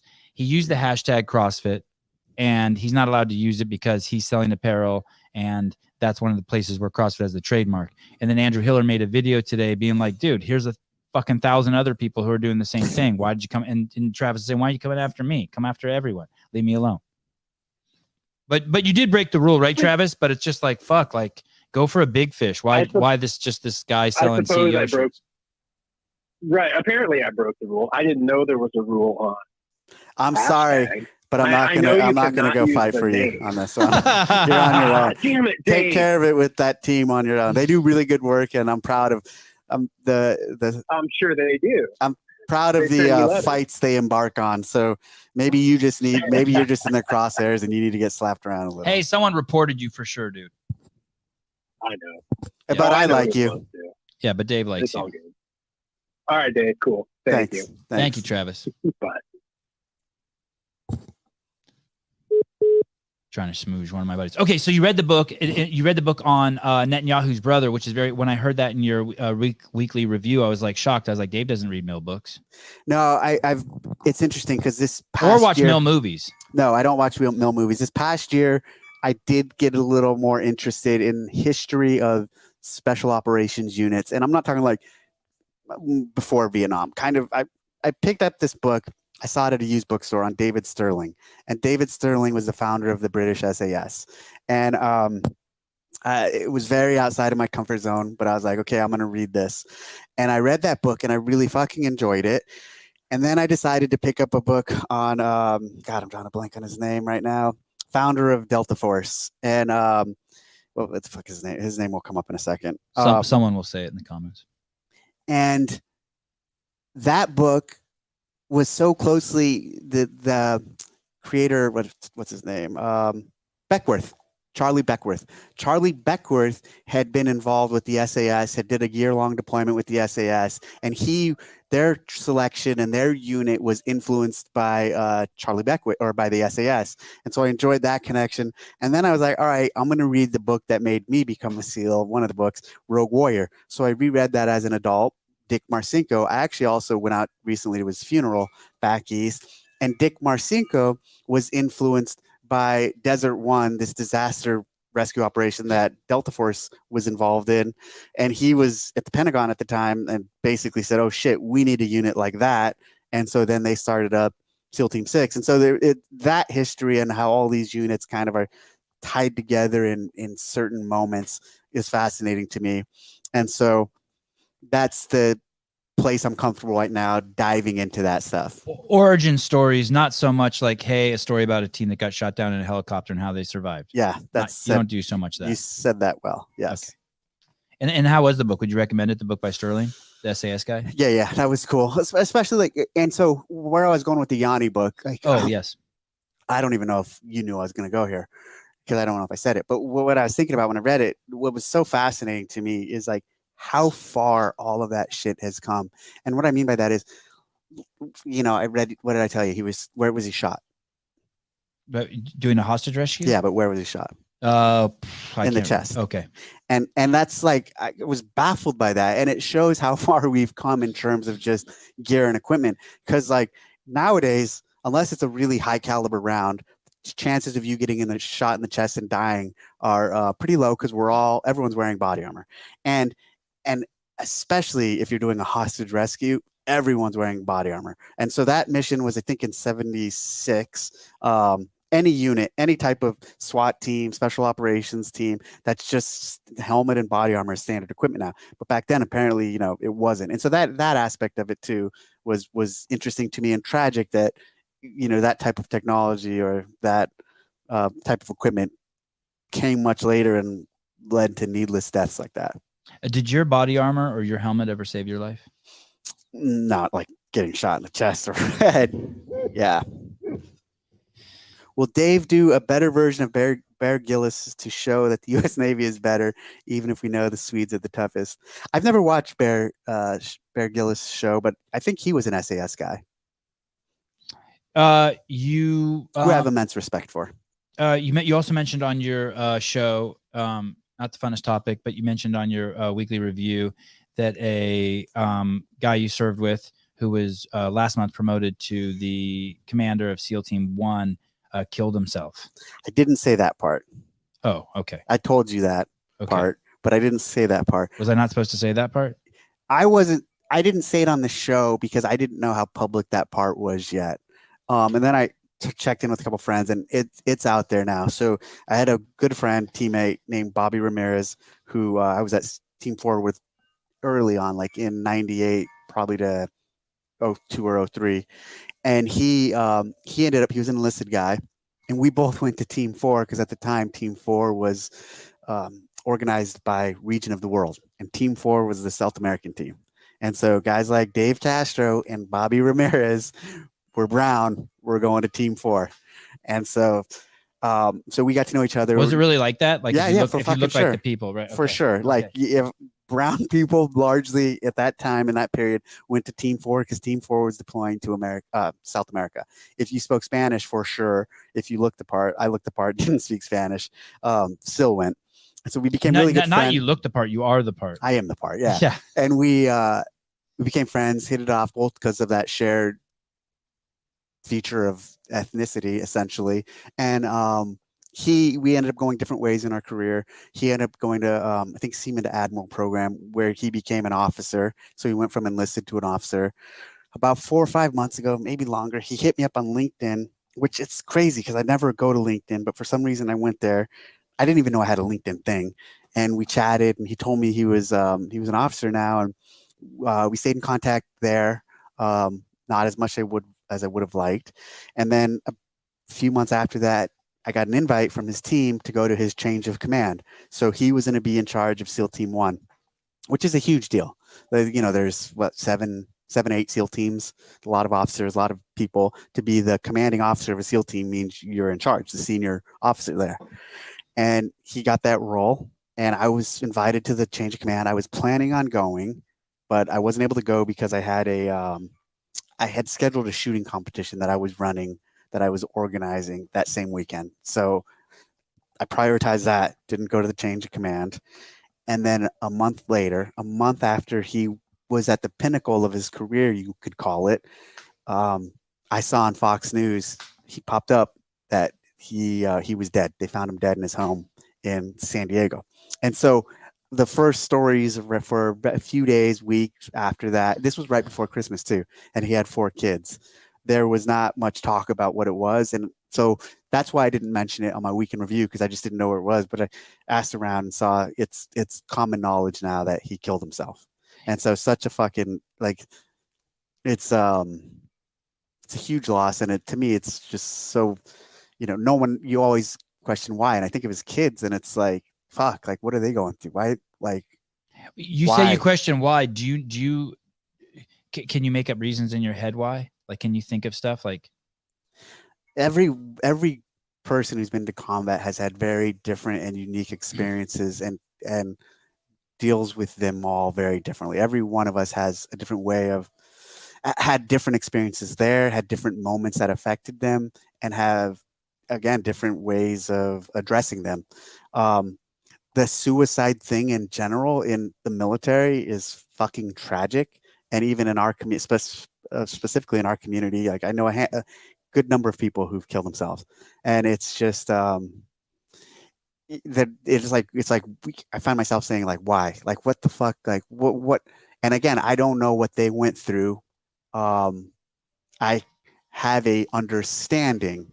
I have an understanding of what it's like going to that place, but obviously something that they went through is very different than what a lot of us went through. And it just makes you ask that, it makes me at least ask that question, like, fuck, why? Like, what happened? What's it take to get to that point?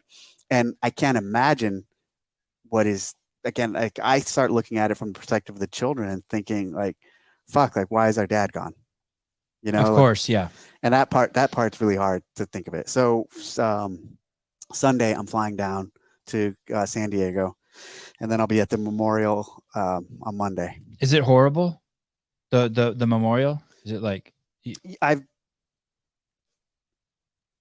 think for me, there's I don't know how this one's going to be, but a lot of the other ones I've been to, there's protection in numbers. Okay. Do you know what I mean? Yeah, like, yeah, amongst like a lot of other guys and a lot of other, there's like a blanket there. Yeah. That is very protective of maybe me being too emotional or just me breaking down. I think it's a support group. Yes. And so I don't know how this one on Monday is going to be. But it's in the Hive. There'll be shitloads of people there. I think so. Yeah. You wonder, I don't remember what the number was, but I think I saw last year was like a record year for suicides in the U.S. military. It was like 589. If it's 589, I wonder like what the ratio is, if that means if people have flirted with it. So for every one guy that does it, does that mean 1,000 have flirted with the idea? So does that mean that 50,000? The multiples, dozens. It's fucking probably that. Is it like 50,000? Yeah. Yeah. I mean, that's a great question. I don't know if there's any stats on it, but it's way higher than we'd imagine. Well, thank you for talking about it. On a lighter note, how about this SEAL that turned himself into a woman and is now coming back to becoming a man? Do you know that guy? I don't know him. I saw that story, but I don't know the guy. Do you know anything about him? Not really. There's like one. You never passed him like in the latrine, or I never met him. I don't even. I couldn't tell you his name. Kristen. His name's Kristen. a lot of these stories, or sometimes when you hear about SEALs, like there'll be people I investigate or ask about, like, hey, tell me. I'll hit up guys and say, hey, what's this dude's deal? That person, I didn't even make any attempt. You didn't call the SEAL buddies and be like, who's that? No, I didn't. Wasn't interested. Didn't care. I mean, you've really been here a long time. As far as the show goes, this particular show, would you? You don't have to answer now, but maybe would you come back? What do we think about maybe doing something with Wadapalooza with me? Like we're gonna watch it. We're gonna be on for 4 days. It would be really helpful for the show.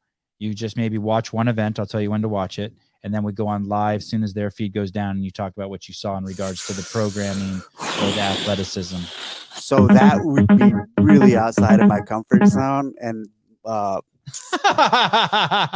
take me to a place I don't want to go. And for that reason, maybe it's worth doing. Marsha, good break. Marsha, good. Our first female caller. Hi. No, it's not Marsha. It's Garrett. Oh, Garrett. Hi, Garrett. Hi. Hey, how are you? Who's Garrett? Garrett Gooden. She was on the show before. She's on the show a couple weeks ago. No, I actually just wanted to call and say a really big thank you to Dave. I was a 35 mic back in the day, and really, I got a really big spinal injury, and my hand didn't work so much, and CrossFit kind of like saved me, able to do things again, being able to deadlift, being able to pick up my kid, being able to do so many things that I wasn't able to do before. And I really I want to take this opportunity to say thank you to Dave. Thank you to Sevan for just promoting it and making it, because it is so big. It's so important. Thank you. Thanks for your service. So why? What's 35 mic? I don't know. I don't know how many terms. It was back in the day, but it's human. It was, I was an interrogator. Ooh. Yeah. Oh shit. I didn't know that. Did we talk about that when you were on the show? No, because I don't normally talk about it, but I just wanted to say thank you for Dave and how much hero wads are so important, like on so many levels. So, you know, and all this, sorry, go ahead. I was going to talk, but if you have anything else to say, I'd love to hear it. No, I just appreciate it so much. Like every time you were announcing workouts, and it just meant so much. Like to get into a hero lot and do it, and there's so much of an emotional attachment to it that it's necessary. And I just thank you for doing that for us. Thank you. I appreciate the feedback. And where I was going to go with that is, you know, reading the book. You asked the question, like, why I'm starting reading those books. I think, too, as time has passed since I've been in those units, done those things, I'm becoming more interested in contributing and giving back and understanding some of the history. And even this topic here about the suicide rate and suicides in general in the military, like I'm getting this place like, well, how can I start helping, or what can I do? And you know what Sarah Wilkinson's doing with her Step Up Foundation and stuff like that. Yeah. I'm not going to start my own foundation, but you're still young. Don't close any doors. You're so young. I think I want to help initiatives like that and start supporting things. And I just need to figure out where and how I best can fit in. I do see myself I need to take more of a role in kind of being an ambassador for people getting out and, you know, helping with people maybe in those situations. It's funny because I remember years ago, someone contacted me. This was like right after I was out, basically telling me he was fucked up. And I was especially at that point, kind of like, we didn't deal well with that with each other. Go work out. Yeah, basically. And I kind of just fucking blew him off. And like nothing ended up, he didn't do anything, but like, I really fucking regret that. Like I really should have been there for him. And I feel like there's been a number of times throughout the years, guys like that who've been teammates, like I haven't been there. And I want to work on that for people I know, but also for just how I can give back to the community in general, the military vets, whatever. So I don't know what the answer is, but I'm definitely thinking about that, especially after this one. I hope you do, because you're such a big role model for all of us. And I think that the majority of us have survivor's guilt. And I think that's a big thing when it comes to military suicides. And it hurts. But I'm just glad that you're doing what you're doing, and it means so much to all of us. And if we haven't said it enough, like, let me say it again. Like, thank you for everything you do with our health, with our mental health, with just being able to talk about it. Seeing you talk about it means so much to us, to be able to talk about it. And I hope you do. We love you so much, and we're big fans. Thank you. I appreciate that. Thank you, Garrett, for calling. Great call. Have a good night. You just passed Patrick Clark as the best contributor of the show. Bye, guys. Bye. Good night. Much love. Thank you. When she was on the show, I was like high for 2 days. It was probably one of the best shows I ever did. You were high? High, like, you know what I mean? Like I was like for this show. No. Like I'll be like, I'll have trouble sleeping tonight because I'm so excited you were on. But like for her, I couldn't sleep for 2 days. What do you think about this? How I liked the UFC. I liked when you were the face of the CrossFit Games, and I liked Dana White being the head of the UFC. If Dana White is not doing the weigh-ins, I fucking don't watch the weigh-ins. Well, he's definitely fucking smacking his wife around. Do you think? And pull that clip up, Susan. No. Pull that clip up. And he's gonna survive that. Jethro, I probably deadlift way more than you fucking do. Oh wait, what did he say? Oh shit, we're getting hostile. He's out of coffee. CDC learned how to deadlift properly. Matt, pull up the Dana White clip. What do you think? Does CrossFit need a figurehead, a spokesperson? I strongly think they do, and it's going to be hard to find if you don't take the helm, if you don't do it. Someone sharing the vision, someone invigorating the base, someone who shit doesn't stick to. You're old enough. Oh, you know what's shit. going on? Listen to this. This guy might be in Spanish. Souza literally is ignoring me now. Oh, why? Because I told him pull up the fucking video from. There we go. Dana. It takes. Okay. Oh no, he was listening to me. I have lost control of the show. Hold on, check it out. Watch this, guys. If you haven't seen this, Dana White on New Year's Eve. We looked at it yesterday. Oh, I can't believe Oh, he pushed her. no, that wasn't a push. He pushed her. That was It was not like a this. push. That's how you pushed my camera away that year. Oh man, that's not good. It's fine. That's not good. As Danielle Brandon said on the show, equal rights, equal fights. Did she say that? Yeah. Equal rights, equal left.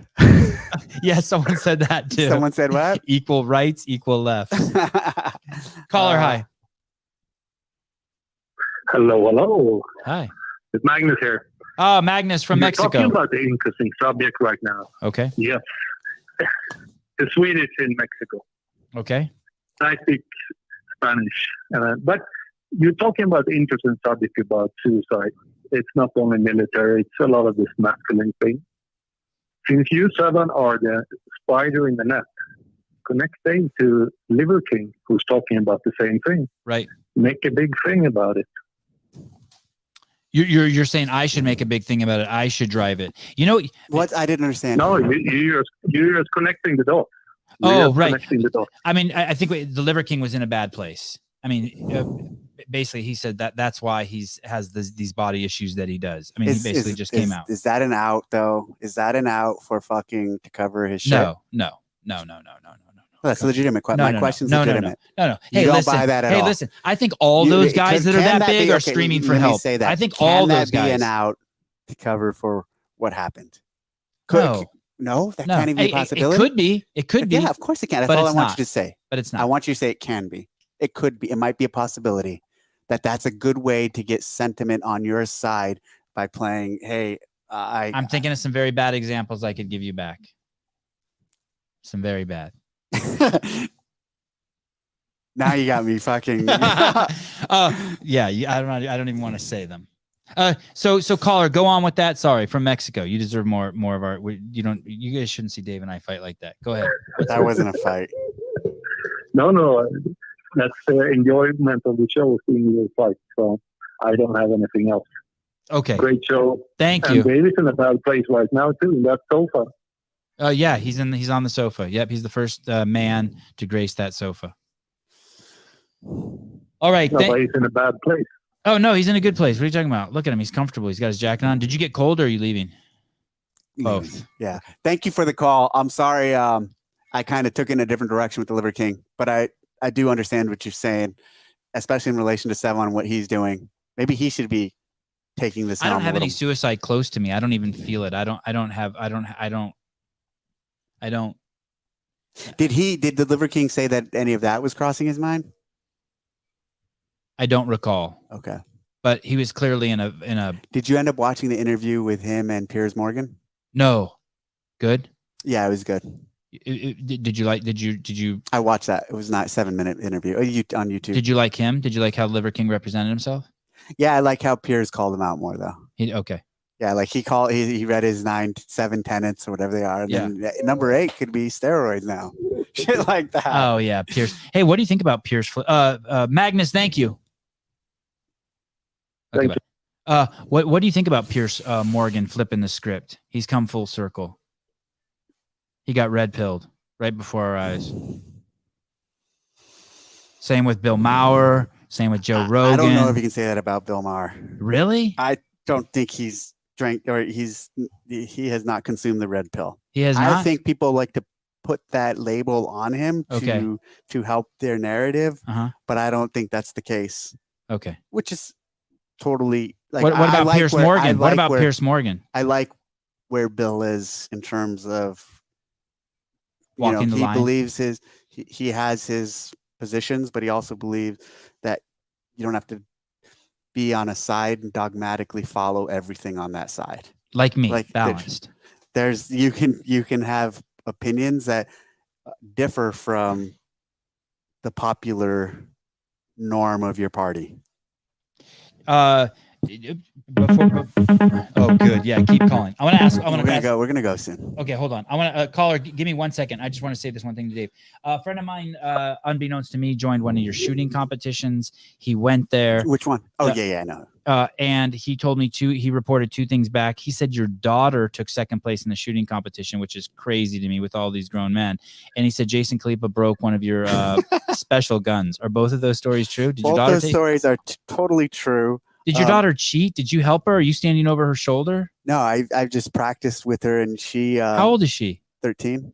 Crazy. And she, once she knows she's going to compete, she starts focusing and wanting to train and prepare for it, just like me. So she puts the work in, and it's showing. Jason, were you embarrassed that she took second? Like, yo, girl, like throw some shots, do some bad shots on purpose, like take fifth or something. No, because I took first. You enter your own shooting competition? Yeah. Oh my goodness. That's crazy. totally norm. That's Okay. totally normal. Okay. Jason broke a $7,000 gun. Awesome. Yeah. Damages friendship at all? A little. No, I had to send it back. Actually, the PC broke once I took off the scope, once I took it out of the chassis, once I took the trigger off.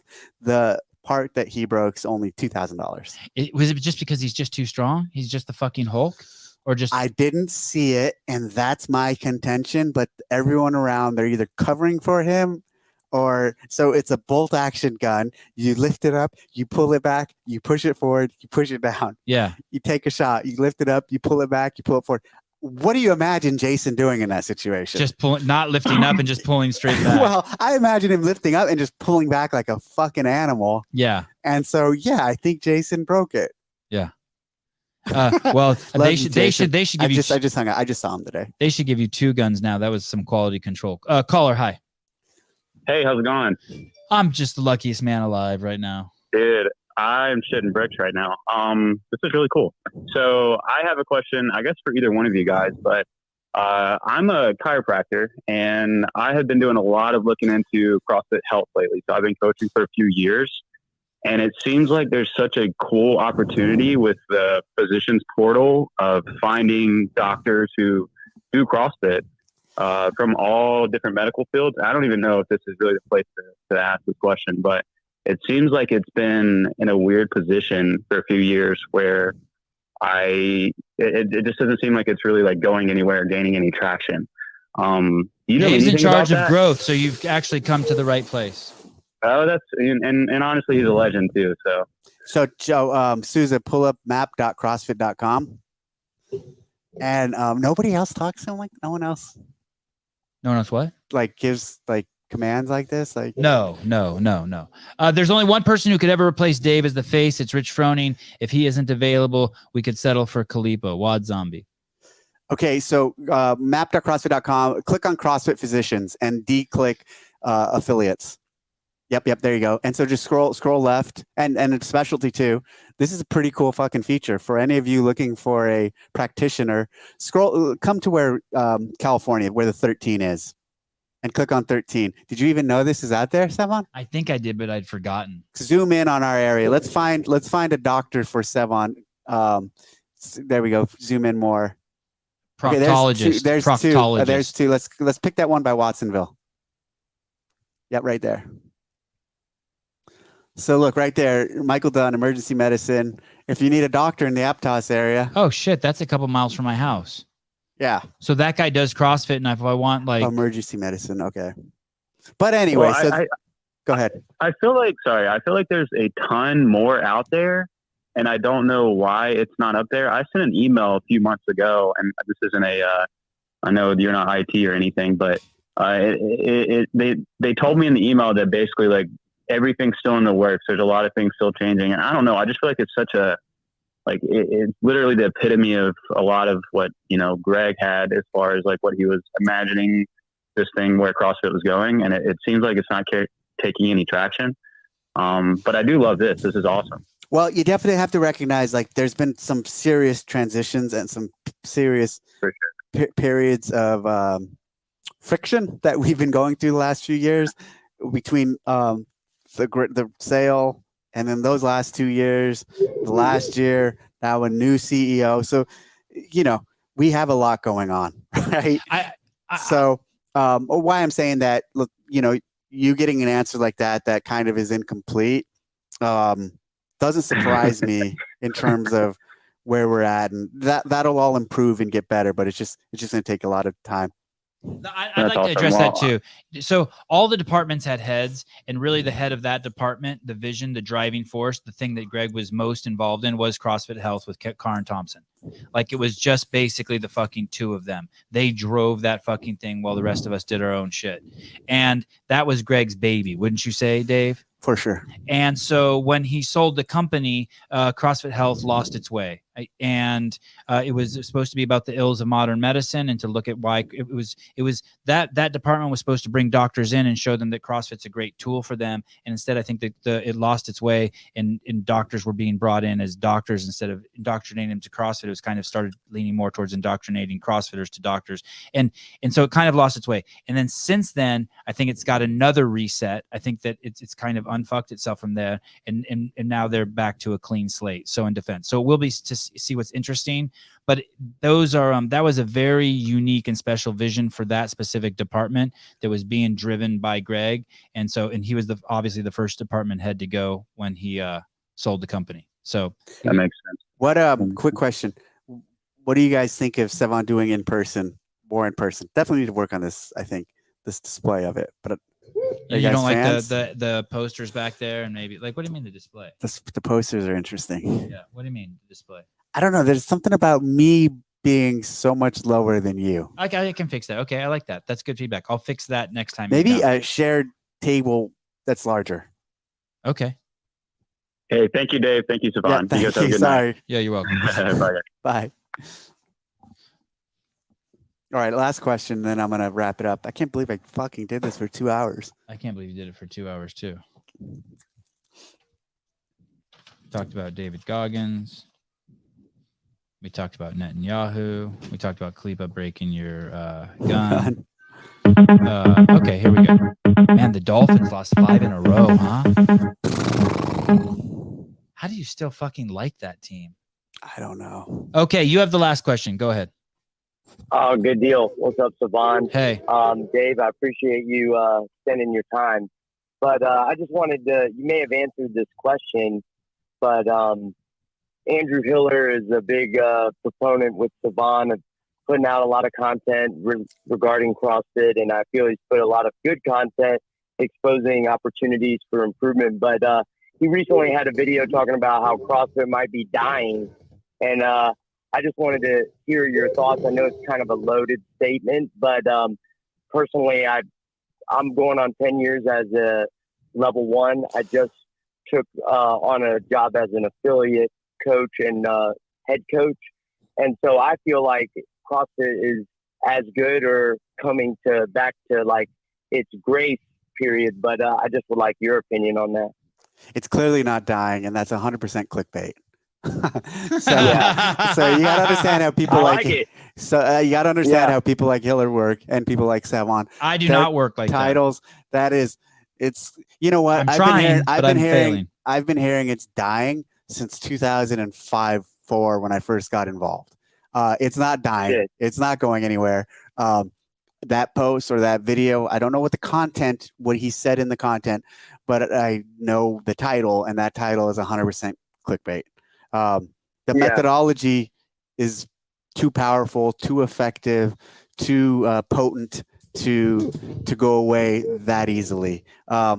We're not selling a piece of equipment. We're not, TRX or some of these other things, or trends, or the thigh mass, or some of these things that have come and gone. We're a way of thinking. We're a way of training. Combine that with a super passionate community who's really supportive of each other, and that's fucking powerful. And there's no demise in the near future of CrossFit as a methodology or as a movement.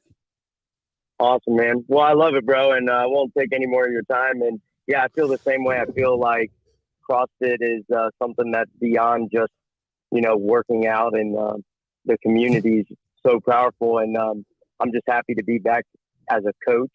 And if you're ever in Florida, Tampa, Florida, the CrossFit's called CrossFit Warrior Eagle. If you ever were in the area, man. Cool. Thank you. Appreciate it. Thanks, dude, for the call. Later, guys. Yep. Carlos, thank you for the money. I'm about to pee my pants. Dave, thanks for coming. Thanks. Don't worry about being late. It's fine.